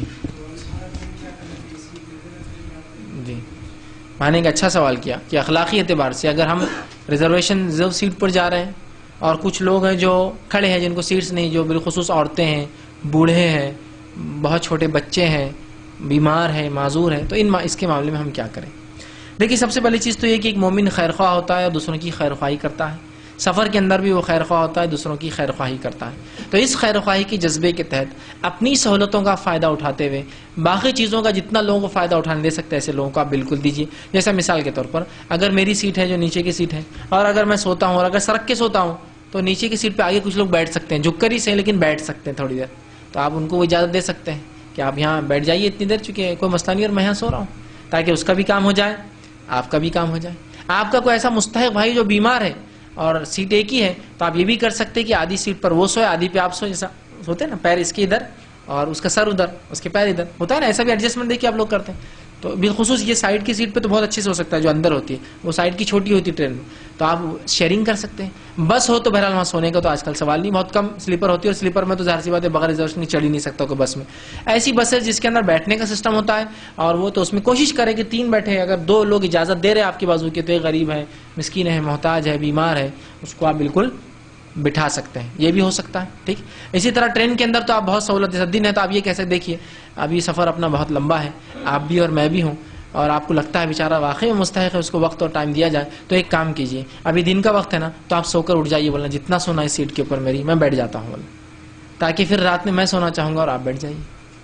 ہوتا نہیں ایسا، وہ رات بھر سے کھڑا ہو کر آ رہا ہے، صبح کے وقت آپ نیند سے جاگے تو آپ کہیے میری سیٹ ہے اوپر، آپ سو جائیے، میں بازو بیٹھ جاتا ہوں، تاکہ آپ کی دن میں نیند ہو جائے، اس کے بعد رات میں پھر میں فائدہ اٹھاؤں گا۔ تو خیر خواہی تو بالکل آپ کو کرنا ہے، لیکن ہم اتنی خود غرضی کا اظہار کرتے، اتنی خود غرضی کا کہ جس کی کوئی انتہا نہیں۔ تھوڑا بیٹھنے دیا جا سکتا ہے نا، کوئی کہہ رہا ہے مجھے آدھے گھنٹے کا جانا ہے، بیٹھنے دو، لیکن جب آپ اس کو یہ کام کریں گے تو یاد رکھیے اس سہولت کا پورا فائدہ بھی اٹھائیے، اس کو دعوت اسلام پہنچائیے۔ غیر مسلم ہے تو غیر مسلم دکھ رہا ہے، آئیے بھائی صاحب ادھر آئیے، والا میرے پاس بیٹھی، اور جب آپ اس کو بیٹھنے دیں گے تو آپ کی سب بات سنیں گا پھر، اور اس سے بات بھی کیجیے، فائدہ اٹھائیے نا، اس کو آپ کر رہے نا، اس کو کچھ فائدہ دے رہے تو اس کا فائدہ اٹھائیے۔ مسلمان ہے اس کی اصلاح کیجیے، ایسا مسلمان ہے سفر میں نماز نہیں پڑھ رہا ہے، نماز بتائیے، سفر میں ایسی بھی نماز ہو سکتی ہے، ایسی بھی ہو سکتی ہے، تو وہ بھی فائدہ اٹھائیے، اچھے اخلاق کا مظاہرہ کرے، اور جو ود ان لمٹس ہو سکتا ہے وہ کرے۔ اس کا ہرگز مطلب یہ نہیں کہ آپ اپنی سیٹ چھوڑ دیں اور کہ تو 50 عورتیں چڑھ گئی بغیر ریزرویشن کے، تو آپ کیا کریں گے؟ یہ تو بالکل انلمیٹڈ کوانٹٹیز میں لوگ چڑھتے اترتے ہیں، ہاں تھوڑی دیر کے لیے 1-2 گھنٹہ تو بیٹھ سکتے، لیکن آپ یہ تھوڑی کہہ سکتے کہ پہلے عورت ہے تو بیٹھا دو، یہ تو نہیں ہے، اس کا کام تھا تیاری کرتی، تیاری سے آتی۔ ایک مسئلہ یہ بھی ہوتا ہے، بہت سے لوگ سوال کرتے کہ میں سفر میں ہوں اور بعض عورت کی سیٹ آ جائے تو کیا کروں؟ بس وہ ادھر ادھر بھاگنا شروع کر دیتے۔ دیکھیں آپ ادھر ادھر بھاگ کے کوئی فائدہ نہیں ہے آپ کو، ٹھیک ہے، آپ جہاں وہیں رہ سکتے، آپ کو وہیں بیٹھنا ہے، آپ ادھر ادھر بھاگیں گے تو بہت سے مسائل ہوتے ہیں۔ تو ظاہر سی بات ہے عورت ہے وہ بیٹھ سکتی، ظاہر سے اگر ٹرین میں سٹنگ جو ٹرین ہوتی ہے، خاص طور دن میں جو چلتے ہیں ان کے اندر سیٹس ہوتے ہیں، تو وہاں تو ہلچل کا موقع ہی نہیں ہے آپ کو، ایک آدمی فکس بیٹھا ہوا ہوتا ہے۔ ہاں جب ٹرین میں سیٹ لمبی ہوتی ہے، اس میں صبح لوگ زیادہ بیٹھتے ہیں، وہاں تو عورت ظاہر سے وہ دور بیٹھیں گی، آپ اس سے دور ہوں گے، بعد میں تو برت الگ ہو جاتی ہے آپ کی، لیکن سٹنگ ٹرین میں بہت مشکل ہو جاتی ہے۔ تو ظاہر سی بات ہے آپ اپنے پردے کا لحاظ، وہ غیر مسلم ہے سمجھ لیجیے، یہ مسلمان ہے، اپنے پردے کا لحاظ رکھتے ہوئے اس سے دور بیٹھیں گے جتنا ہو سکتا ہے۔ لیکن بہت سے لوگ جو ہے سفر کے اندر ایب نارمل ایکٹیویٹی شروع کر دیتے عورت کو دیکھ کر، ایسا کوئی عورت بیٹھنے آ گئی، آپ کی سیٹ یہاں ہے کیا؟ ارے کیا یار لا دی عورتوں کو میرے بازو، ٹھیک، آپ کو ایکسپریشن دینے کو حق نہیں تھا اس کے سامنے، آپ ایسا وہ کر رہے تھے، آپ نے لکھ کے دینا تھا میرے کو عورتوں سے وہ ہے پرابلم ہے، میرے کو الگ سیٹ دیجیے، تو ہو سکتا ہے آپ کو الگ کہیں تو کونے میں سیٹ دیتے ہو، یا ایسا کوئی کوٹا نکالتے ہو ان کو الگ دو، لاجیکل نہیں ہے نا، آپ ایسے ایکسپریشن دیتے ایسا کوئی حرام کام ہو جا رہا آپ سے، ٹھیک ہے غلط ہو رہا، لیکن آپ اس کی کیا غلطی ہے اس کے اندر، اس کو کیوں آپ اظہار کر رہے ہیں حرام کام کا؟ بیٹھنے کے بعد لگی یار کیسے بھی آ جاتے ہیں، ذرا ادھر بیٹھو نا سر رکھ کے، بولتے ہیں میں اپنا کچھ ہوتے ایکسٹریم چل جاتے اپنے اس سفر میں، آپ نہیں کر سکتے، یہ چیز ہو ہی نہیں سکتا، آپ تصور نہیں کر سکتے کبھی اس چیز کا۔ جیسا آپ سمجھ لیجیے ان ریزروڈ بوگی میں آپ کو کبھی چڑھنا پڑے تو ظاہر سی بات ہے جب آپ گھستے تو اندر کون ہے، آپ کو پرواہ نہیں، آپ کو اندر گھسنا ہے، ورنہ ٹرین چھوڑ گئی تو 12 گھنٹے 15 گھنٹے دوسرے دن ٹرین ہے، پھر اب آپ کیا کریں گے وہاں اتنے رش میں؟ ظاہر سے تو عورتیں بھی کھڑی ہے، وہ آپ کے آگے عورتیں ہو سکتی، پیچھے عورتیں ہو سکتی، اور یہیں کیوں آپ حج کے لیے گئے اور طواف کے اندر عورتیں آگے آگے پیچھے، رش ہو گیا ایک ریلا آگے عورتیں آ گئی، تو کیا کریں گے آپ؟ ارے کیا عورتیں آ رہی، ڈنڈے لگائیں گے، ماریں گے ان کو؟ سمپل ہے، یہ سفر میں یہ چیز ہونے والی ہے، شریعت نے بھی ڈھیل دی نا، حج کے دوران ہوتا ہے بہت سی بار دھکا ریلا آ جاتا ہے اور عورتیں آ جاتی ہیں، آپ کیا کریں گے؟ کوئی عورت گر گئی آپ کیا کریں گے؟ آپ یہ تھوڑی بولیں گے گری تو گری مرنے دو اس کو، آپ جتنا ہو سکتے اس کی جان کی حفاظت کرے، اس کو دھکا دے کر، اس کو مار کے، اس کو بازو کر کے ہٹائیں گے اور اپنا کام کریں گے، اس لیے کہ آپ کی روحانیت ایک بڑے فائدے کے لیے ایک چھوٹا نقصان اٹھا رہے ہیں، مطلب ایک بڑے کاز کے لیے، کسی کی زندگی کے لیے اس کو ہاتھ لگا رہے ہیں آپ کا شوق نہیں، ورنہ یہ مزاج سے کیا ہوتا، عورت آپ کی تو فلاں ایک دم عجیب ایسا ریاکشن دیتے کہ جیسا کوئی پتہ نہیں غلیظ چیز آ گئی، اور ایک غیر مسلم ہو تو اس کو کیا سوچ جاتا ہے کیسے گندے رہتے مسلمان، عورت ذات سے گھن اور نفرت ہے، شادیاں تو کرنے کا بولتے 4 سال، لیکن نفرت دیکھو کتنی ہم کو بازو بیٹھنے نہیں دیتے، کہ تو آپ واقعی میں اس کو ایسا امیٹ کر رہے جیسا اس کی کوئی غلطی ہے، یا اس نے خاص آپ کے پاس آ رہی ہے ریزرویشن لے کے کہ میرے کو فیصلہ آپ کے پاس بیٹھنا تھا، میرے کو ریزرویشن وہاں کا تو ٹی ٹی کو بول کر، سمپل ہے، اس کو بھی نہیں پتا کیا سیٹ ملیں گی، آپ کو بھی نہیں پتا، آپ چلے ہاں سہولت ہو کسی اور کو بولیے کہ چھوٹی ایک اور عورت ہے بھائی آپ یہاں بیٹھ جائیے، خاتون ایک اور خاتون ہے آپ بیٹھ جائیے، ہم 2 لوگ مرد ادھر چل جاتے، چونکہ 3 ہوتے ہیں جنرلی اس میں، ہم ادھر بیٹھ جاتے ہیں، ٹھیک ہے، یہ سہولت ہے، یہ آپ کر سکتے ہیں، لیکن اس طرح سے آپ اظہار مت کیجیے اتنی برائی کا، اتنی گندگی کا، اس طرح سے کہ بہت سی بار پھر عورتیں کیا ہوتی ایک نفرت کی نگاہوں سے مسلمان کو دیکھتی ہے، یار کیسے مسلمان ہے کیا. اور یہ فطرت سے کبھی کبھار کیا ہوتا ہے انسان سمجھ نہیں پاتا. ایک مرتبہ یہ ہوا کہ ایک خاتون گاڑی پر جا رہی ہے، ٹو ویلر پر، اور اس کی گاڑی جا کر جو فینسنگ ہوتی ہے راستے کے بیچ میں، ڈیوائڈر جو ہوتا ہے اس پر جا کر وہ ٹکرا گئی. اب جو بھی وجوہات بہرحال رہیں گی، تو ظاہر سی بات اب کھڑے رہنے والے لوگوں کا کیا کام ہے، اور وہ کافی زخمی ہو گئے. میں جب وہاں گیا تو مجمع میں سب لوگ کھڑے تھے، سمجھ رہا، سب لوگ کھڑے تھے، مرد کھڑے تھے، اور وہ عورت پڑی تھی اور لوگ کھڑے تھے. گر گئی، وہ مار لگا شاید اس کو، دوسرا ہاں لگا شاید مار. اب وہ بیچاری شرما رہی، اٹھا رہا کوئی نہیں اس کو. ہاں مار لگاؤں گا، کہیں کو لے کے نکلتی گاڑیاں کیا معلوم. پورے تب سے چلے اٹھانا چھوڑ کر، وہ پہلے ہی شرمندہ، اس کو مار لگا، اس کو وہ چھوڑ کر. اب میں وہاں گیا، اب میں نے سوچا مدد کو، لیکن مجھے معلوم لوگ میری کیا حال کریں گے. لڑکیوں کو اٹھا رہے تھے سڑک پر، لڑکیوں کو اٹھاتے فض میں سڑک پر، ٹھیک ہے. تو میں نے تھوڑا سا اس چیز کا خیال رکھتے، میرے ساتھ ایک شخص تھا، اس کو اٹھاؤ جلدی، چل اٹھاؤ، جاؤ اس کو پکڑو، اس کو اٹھاؤ، اس کو کرو. پھر وہ صاحب آگے گئے، انہوں نے اس کو اٹھا، چونکہ اس کا ایک پیر گاڑی کے اندر اور دوسرا وہ فینسنگ سے ادھر چلا گیا. وہ چلا تو گیا، نکل رہا نہیں. اب ہوتا ہے نا، وہ جب امپیکٹ تھا تو اس سے پیر گھس گیا، لیکن اب باہر نہیں آ رہا وہاں سے فینس، تو وہ اٹھ ہی نہیں سکتی تھی، اور ایک پیر گاڑی کے نیچے اس کا دباؤ. تو ظاہر سی بات ہے جب تک کوئی گاڑی نہیں اٹھائیں گا وہ نکل ہی نہیں سکتی کسی حال. تو پھر اس کو اس ایک لڑکے نے، میرے ساتھ جو تھا اس کو میں نے کہا اٹھاؤ اس کو، اس نے اٹھایا، میں نے گاڑی نیچے سے نکالا. پھر اس کا پیر تھا، وہ فینس کو وہ کھینچ کے اس کا پیر اس میں سے نکالا. ورنہ باقی کھڑے تبصرے چل رہے تھے، میں دور سے دیکھ رہا کیا ہوا، تو ایک لڑکی گری اور تبصرے چل رہے. کیسی عجیب بات ہے. آپ دوڑ کر جاتے اخلاص نیت کے ساتھ، آپ کو پتا ہے غیر محرم لڑکی کو ہاتھ نہیں لگا سکتے آپ، لیکن ابھی اس کی ضرورت ہے. اور وہ ایک مسلمان لڑکی تھی، برقعے میں تھی، تو آپ اتنا کر سکتے کہ برقعے میں تو میں آپ کو ہاتھ لگاؤں کیا، مدد کروں کیا، اٹھاؤں کہ اجازت لے لے. کو اس میں بھی تقوی پرہیزگار والی عورت تو نہیں چاہتی اتنے زخموں میں اٹھنا، تو اس کا اپنا آپشن ہے، بہت اچھی بات ہے. لیکن کوئی کہے مدد کی ضرورت ہے، ورنہ لوگ کیسا سوچیں گے. دیکھیے نا کیا ان میں تصور جائیں گا کہ کیسے لوگ ہیں یار ظالم، اٹھانے بھی نہیں آ رہا کوئی مدد کرنے. ایک دوسرا واقعہ ہوا ایک خاتون کے ساتھ، وہ مجھے انہوں نے بتایا کہ وہ ایک جگہ سے جا رہے تھے، انہیں گاڑی ایکسیڈنٹ ہوا. ایکسیڈنٹ ایک ایسی جگہ ہوا کہ کسی نے گڑھا کھود کے رکھا ڈرینیج کا، اور بڑا گڑھا تھا، اور اس میں ان کی گاڑی لگ گئی، اور وہ اندر گر گئی اور گاڑی اوپر آ گئی ان کی، اور وہ گڑھے میں. اور 15 منٹ انہوں نے کہا میں ویسی تھی، اور ایک آدمی نے آگے بڑھ کے مدد نہیں کی، اور سب آ کے جمع ہو کے بول رہے دیکھو تبھی بھی انہیں، دیکھو اس کا پیر یہ ہے، ارے زندہ ہے، کرے دیکھ پہلے تو اس کو زندہ ہے کیا. ایسی باتیں کرتے کھڑے تھے. پھر اس خاتون نے وہاں سے اس حالت میں بیگ سے فون نکال کے والد کو فون کری، اور والد آئے، 15 منٹس لگے ان کو آنے کو، اور پھر والد اور بھائیوں نے آگے گاڑی نکالی. تو ایسی عجیب بات ہے نا کہ مسلمان کیا اتنے اخلاق سے گر گئے. اور کیا عورت کو ایسی اسی مصیبت میں بھی شریعت آپ کو ہاتھ لگانے کی اجازت نہیں دیتی. اگر آپ عورت کو ہاتھ نہ بھی لگاتے، اگر اوپر سے گاڑی بھی نکال لیتے تو کافی تھا اس کے لیے، وہ ہو سکتا ڈرینیج سے خود نکل جاتی، کیا اتنا مسئلہ. تو اتنا بھی مطلب وہ جو ہوتا نا ایک ایکسٹرا ہپ کریٹ کر کے، اور خاموخواہ جو ہے انسان، اسلام نے تو کتے بلی اور جانوروں کی مدد پہ جو ہے ثواب بتایا ہے نا. ایک عورت تھی پیاسے کتے کو پانی پلا جنت میں چلے گئی. یہاں ایک عورت ہے جو گری، آدم کی اولاد ہے، کہ انسان ہے، اور آپ اس کو دیکھ رہے ڈرینیج میں گراؤ. کیسی عجیب بات ہے. مدد کرنا چاہیے. یہاں جو ہے شریعت اتنے وقت تک آپ کو ڈھیل اور چھوٹ دیتی، چونکہ یہ مجبوریاں ہوتی ہیں. ٹھیک جی. بہرحال خواتین کا یہ ایک سوال کا وقت ہے. کسی نے ایک سوال کیا،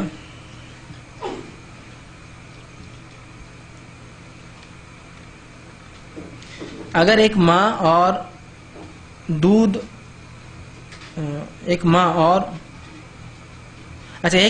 دو بچے سفر میں جا رہے ہیں تو کیا یہ قافلہ کہیں گے؟ تو دیکھیں سب سے پہلی چیز تو یہ، ایک عورت اس کا بچہ اگر بالغ نہیں تو اس کے ساتھ سفر نہیں کر سکتی. پھر وہ تو میں یہ سمجھ رہا ہوں ایک ماں اور اس سے بالغ بچہ یا بچے ہیں، دو بالغ یا ایک بالغ بچہ اور ایک چھوٹا بچہ، تو یہ تو سفر ہو سکتا ہے پھر، اور یہ قافلہ مانا جائیں گا چونکہ 3 ہو گئے. لیکن ایک ماں اور 2 چھوٹے بچے، ایسا ایک ماں ہے اور اس کے 2 چھوٹے بچے 3 سال اور 4 سال کا، 4 سال اور 5 سال کا، جو بالغ نہیں ہے سفر نہیں کر سکتا چونکہ محرم نہیں ہے آپ کے. مطلب معاف کرنا، محرم ہے لیکن وہ بالغ نہیں ہے، اور اس لائق محرم نہیں ہے کہ وہ آپ کے لیے کچھ مدد کر سکے، سہولت لا سکے، لوگوں کو پہچان سکے، کچھ ہو جائے تو آگے بڑھ کر آپ کی مدد، بلکہ آپ کو خود کچھ ہو جائے تو فکر کرنا پڑے گی بچوں کا کیا ہو رہا ہے. سمجھ رہے ہیں؟ تو لہٰذا غیر بالغ اگر آپ کے بچے ہیں تو ان کے ساتھ آپ سفر نہیں کر سکتے. بالغ بچہ یا بچے ہو تو آپ بہرحال جا سکتے اور قافلہ مانا جائے گا. لیکن ہرگز کا مطلب نہیں کہ 3 لوگ ہو گئے، 2 چھوٹے بچے اور ایک ماں، تو ایسے ماشاءاللہ مسلمان عورتوں 2 2 3 3 4 4 بچے تو مطلب کہیں بھی سفر پہ جائیں گی نہیں.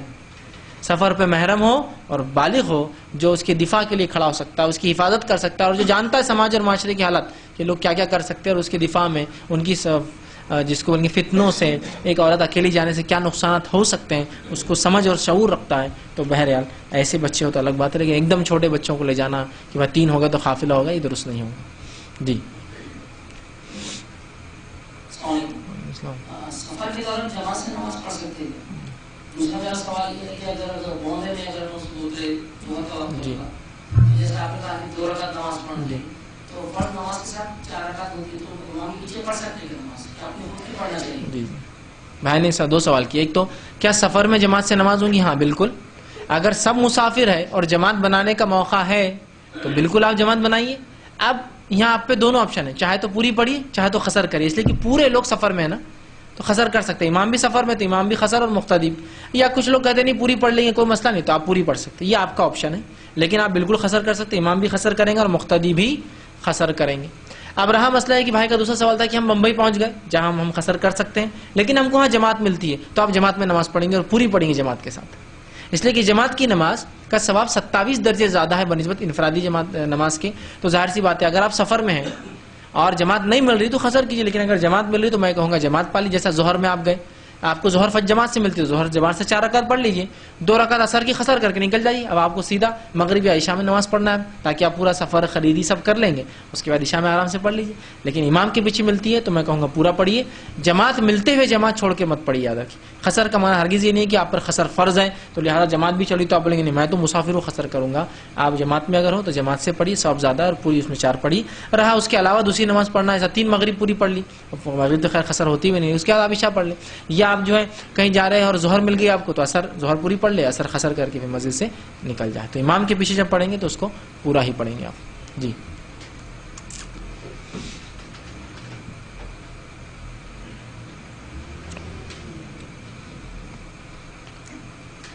جہاں بھی سفر میں جا رہے ہوں اگر وہاں اسٹے 8 دن یا 10 دن کا ہے تو ایسی حالت میں کیا کریں گے؟ اور بھائی نے جب پیچھے سوال کیا اگر امام کے ساتھ اپن دوسرے مقام پہ مل گئے اور اتفاق ایسا ہو رہا کہ 4 رکعت والی نماز میں ہم دوسری رکعت کے قاعدے میں مل گئے تو ایسے ٹائم پہ امام کے ساتھ سلام پھیر لیں یا پھر 2 رکعت اور؟ جی بھائی نے 2 سوال کیے کہ اگر ہم ایک مقام پر جا رہے ہیں اور 10 دن سے زیادہ وہاں رک رہے ہیں تو اس معاملے میں کیا کریں؟ تو اگر کسی مقام پر آپ 10 دن سے زیادہ رکنے کی نیت سے جا رہے ہیں تو آپ پوری نماز ہی پڑھیں گے، اس لیے کہ 20 نمازوں سے زیادہ ہو گیا، 4 دن سے زیادہ ہو گیا نا آپ کا نیت ہی اسٹے کی. ہاں آپ کسی مقام پہ گئے انشاءاللہ آج کام ہوگا تو نکل جاؤں گا اور آج نہیں ہوا، کل ہو جائیں گا تو نکل جاؤں گا، کل نہیں ہوا پرسوں ہو جائیں گے، تو ایسا آپ کتنے بھی دن رکے تو آپ قصر کر سکتے ہیں. لیکن جانے کے بعد نیت ہی 10 دن کی آپ کی تو یہاں پھر آپ پوری نماز ہی پڑھیے، اس لیے کہ آپ کا اسٹے 20 نمازوں سے جو اقوال ہے، بہرحال اس کے لیے کوئی دلیل تو نہیں ہے، پھر بھی علماء کے اقوال ہے اور فقہ یہیں آتا ہے. یاد رکھیے اب فقہ کی ضرورت ہوتی ہے یہیں کہ جہاں کتاب و سنت سے واضح دلائل ہوں، تو فقہ کے مطابق جو ہے یہاں جو ہے آپ 20 نمازیں پڑھیں گے، 4 دن سے زیادہ تو پوری پڑھیں گے. رہا سوال کا دوسرا حصہ کہ اب اگر ہم کسی امام کے پیچھے ملے اور امام دوسرے مطلب پہلے قاعدے میں ہے، اس کے بعد 2 ہی رکعت پڑھیں گے، تو کیا ایسی جگہ چونکہ ہم قصر کر سکتے ہیں تو کیا 2 پڑھ کے سلام پھیر لے؟ تو اس معاملے علماء کی ایک جماعت کی رائے ہاں بالکل آپ ایسا کر سکتے ہیں کہ آپ وہاں جائیں، جب آپ ملیں گے امام کے ساتھ تو اس کی تیسری چوتھی آپ کی پہلی دوسری آپ اس کے ساتھ سلام پھیر دیں گے. لیکن یہاں سمجھنے کی ضرورت یہ ہے کیا وہ مسجد کے لوگ اور مسلمان اتنے شعور والے ہیں کہ اس کو قبول کریں گے؟ ورنہ نماز ہوتے ہی ارے قادیانی آ گئے بولے بیچ میں اپنے 2 پڑھا انہوں نے تو 2 رکعت تو رہے گی، 20-25 لاتے جوتے گھوسے کھا کے نکلنا. لوگوں میں شعور بھی تو ہونا وہ چیز کا. تو ایسی مساجد جہاں لوگوں کو شعور ہے اس علم ہے مسافر کا ایسا ہوتا ہے، علماء کے اقوال ایسے موجود ہے کہ ایسی نماز ہو سکتی ہے، تو لہٰذا آپ وہاں پھر 2 رکعت پڑھ کے سلام پھیر سکتے ہیں. عمومی اعتبار سے اتنا خطرہ اور رسک آپ نہ لیں، اس لیے کہ بہت سارے الزام لوگ لگا دیتے ہیں، مشکوک ہو جاتے ہیں، بلکہ اگر جہالت پہ اتر آئے تو پھر مار پیٹ بھی بہرحال اس مسئلے سے ہوتی ہے. تو آپ وہ دیکھیے آپ کا کیا معاملہ ہے اور کیسا ہو سکتا ہے، وہ آپ کے حالات کے اوپر ڈیپینڈ ہے، لیکن ایسا کرنے میں انشاءاللہ عزیز کوئی حرج نہیں ہوگا.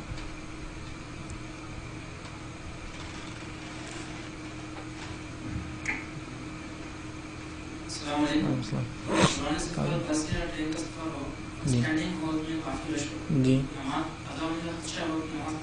جی بھائی نے ایک اچھا سوال کیا کہ ہم اگر سمجھ لیجئے بس میں ہو یا گاڑی میں جو ہے سفر کر رہے ہو اور اتنا رش ہو کہ ہم وہاں کھڑے نہیں ہو سکتے یا کھڑے ہونے کا جگہ ہے، بیٹھنے کی جگہ نہیں، تو اب کیا کریں؟ نماز کا کیا معاملہ کریں؟ تو دیکھیے اگر آپ کو ایسا لگتا ہے کہ نماز میری قضا ہو جائیں گی، سمجھو آپ نکلے ظہر میں اور آپ ظہر اثر نہیں پڑھ پائے کسی وجہ سے، اور اب ڈر ہے کہ یہ تو کھڑے رہ کے سفر اثر بھی جاری ہے، آپ کا اثر کا وقت ہو گیا، اب نماز تو آپ قضا نہیں کر سکتے، تو آپ وضو کا اگر سہولت وضو کر کے آئیں گے اور اسی مقام پہ کھڑے رہ کے نماز پڑھیں گے. ان دا سینس رش ہے، کھڑے رہ کے رکوع سجدے بھی کرنے کی جگہ نہیں، ویسے ہی پڑھیں گے، پھر کھڑے رہ کے پڑھیں گے، اشاروں سے رکوع اور اشاروں میں سجدے کریں گے، لیکن نماز آپ پڑھیں گے. یاد رکھیے نماز پڑھیں گے. بہت سے لوگ سفر کرتے اور نماز ہی نہیں پڑھتے. نہیں یار وہ باتھ روم بہت ہی گندے لگتے، میرے کو طہارت ہوتی نہیں ہوتی. نہیں یار میرے کو وہ سفر میں بہت ہی گندا لگتا، لوگ کیسے بھی لوگ آتے. نہیں یار میرے کو ڈر ہوتا اس سیٹ پہ کون کون بیٹھا سویا ہوں گا، کیا کراؤں گا. نہیں یار میرے کو عجیب لگتا ہے یہ گندگی. تو یہ عجیب سے نہیں ہوتا. شریعت ظاہری گندگی کو مانتی ہے، جو باطن ہوگا اس کو نہیں مانتی. کیا ہوا ہوگا، کیسا ہوا ہوگا، چھوڑ دو. ظاہر صاف ہے تو آپ نماز پڑھ سکتے ہیں. ٹھیک ہے، تو لہٰذا آپ کھڑے ہیں، خدشہ ہے نماز چھوٹ جائیں گے تو نماز تو قضا نہیں ہو سکتی، اس لیے کہ موت آئی تو کیا کریں گے. تو لہٰذا آپ اسی جگہ کھڑے رہ کر قیام تو کر سکتے ہیں. رش ہے پورا، یا ایسا بھی ہو سکتا ہے کہ اتنا رش ہو کہ آپ ٹرین میں ہو اور رش اتنا ہو کہ آپ کھڑے رہنے کا مشکل ہو، تو آپ ایک ہاتھ سے کوئی چیز کو پکڑ کر بھی نماز پڑھ سکتے ہیں دوسرے ہاتھ. نماز تو لیکن آپ کو پڑھنا ہی ہے، اس لیے کہ آپ نماز قضا نہیں کر سکتے. اس لیے کہ قضا نمازیں جب جمع ہوتی ہیں آپ کو انداز نہیں ہوتا، ہزاروں جمع ہو جاتی ہے. یہ ٹائم کی 2 چھوڑ دیا، وہاں 1 چھوڑ دیا، یہاں بہت مشکل ہوتا ہے. شیطان تو ہی چاہتا ہے نا. تو شریعت کی مسائل جاننے کا فائدہ یہ ہوتا ہے کہ آپ اطمینان سے، رش ہو، ٹریفک ہو، سیٹ نہ ہو، سفر میں ہو، گاڑی پہ ہو، نیچے ہو، آپ کو علم ہونے سے آپ الحمدللہ اپنی عبادتوں کو ہر مقام ہر جگہ آسانی سے کر سکتے. تو لہٰذا وہیں کھڑے رہ کر وضو کی سہولت ہو تو وہ کریں گے، اور وہیں کھڑے کھڑے اشاروں میں جو اپنی نماز کو مکمل کریں گے.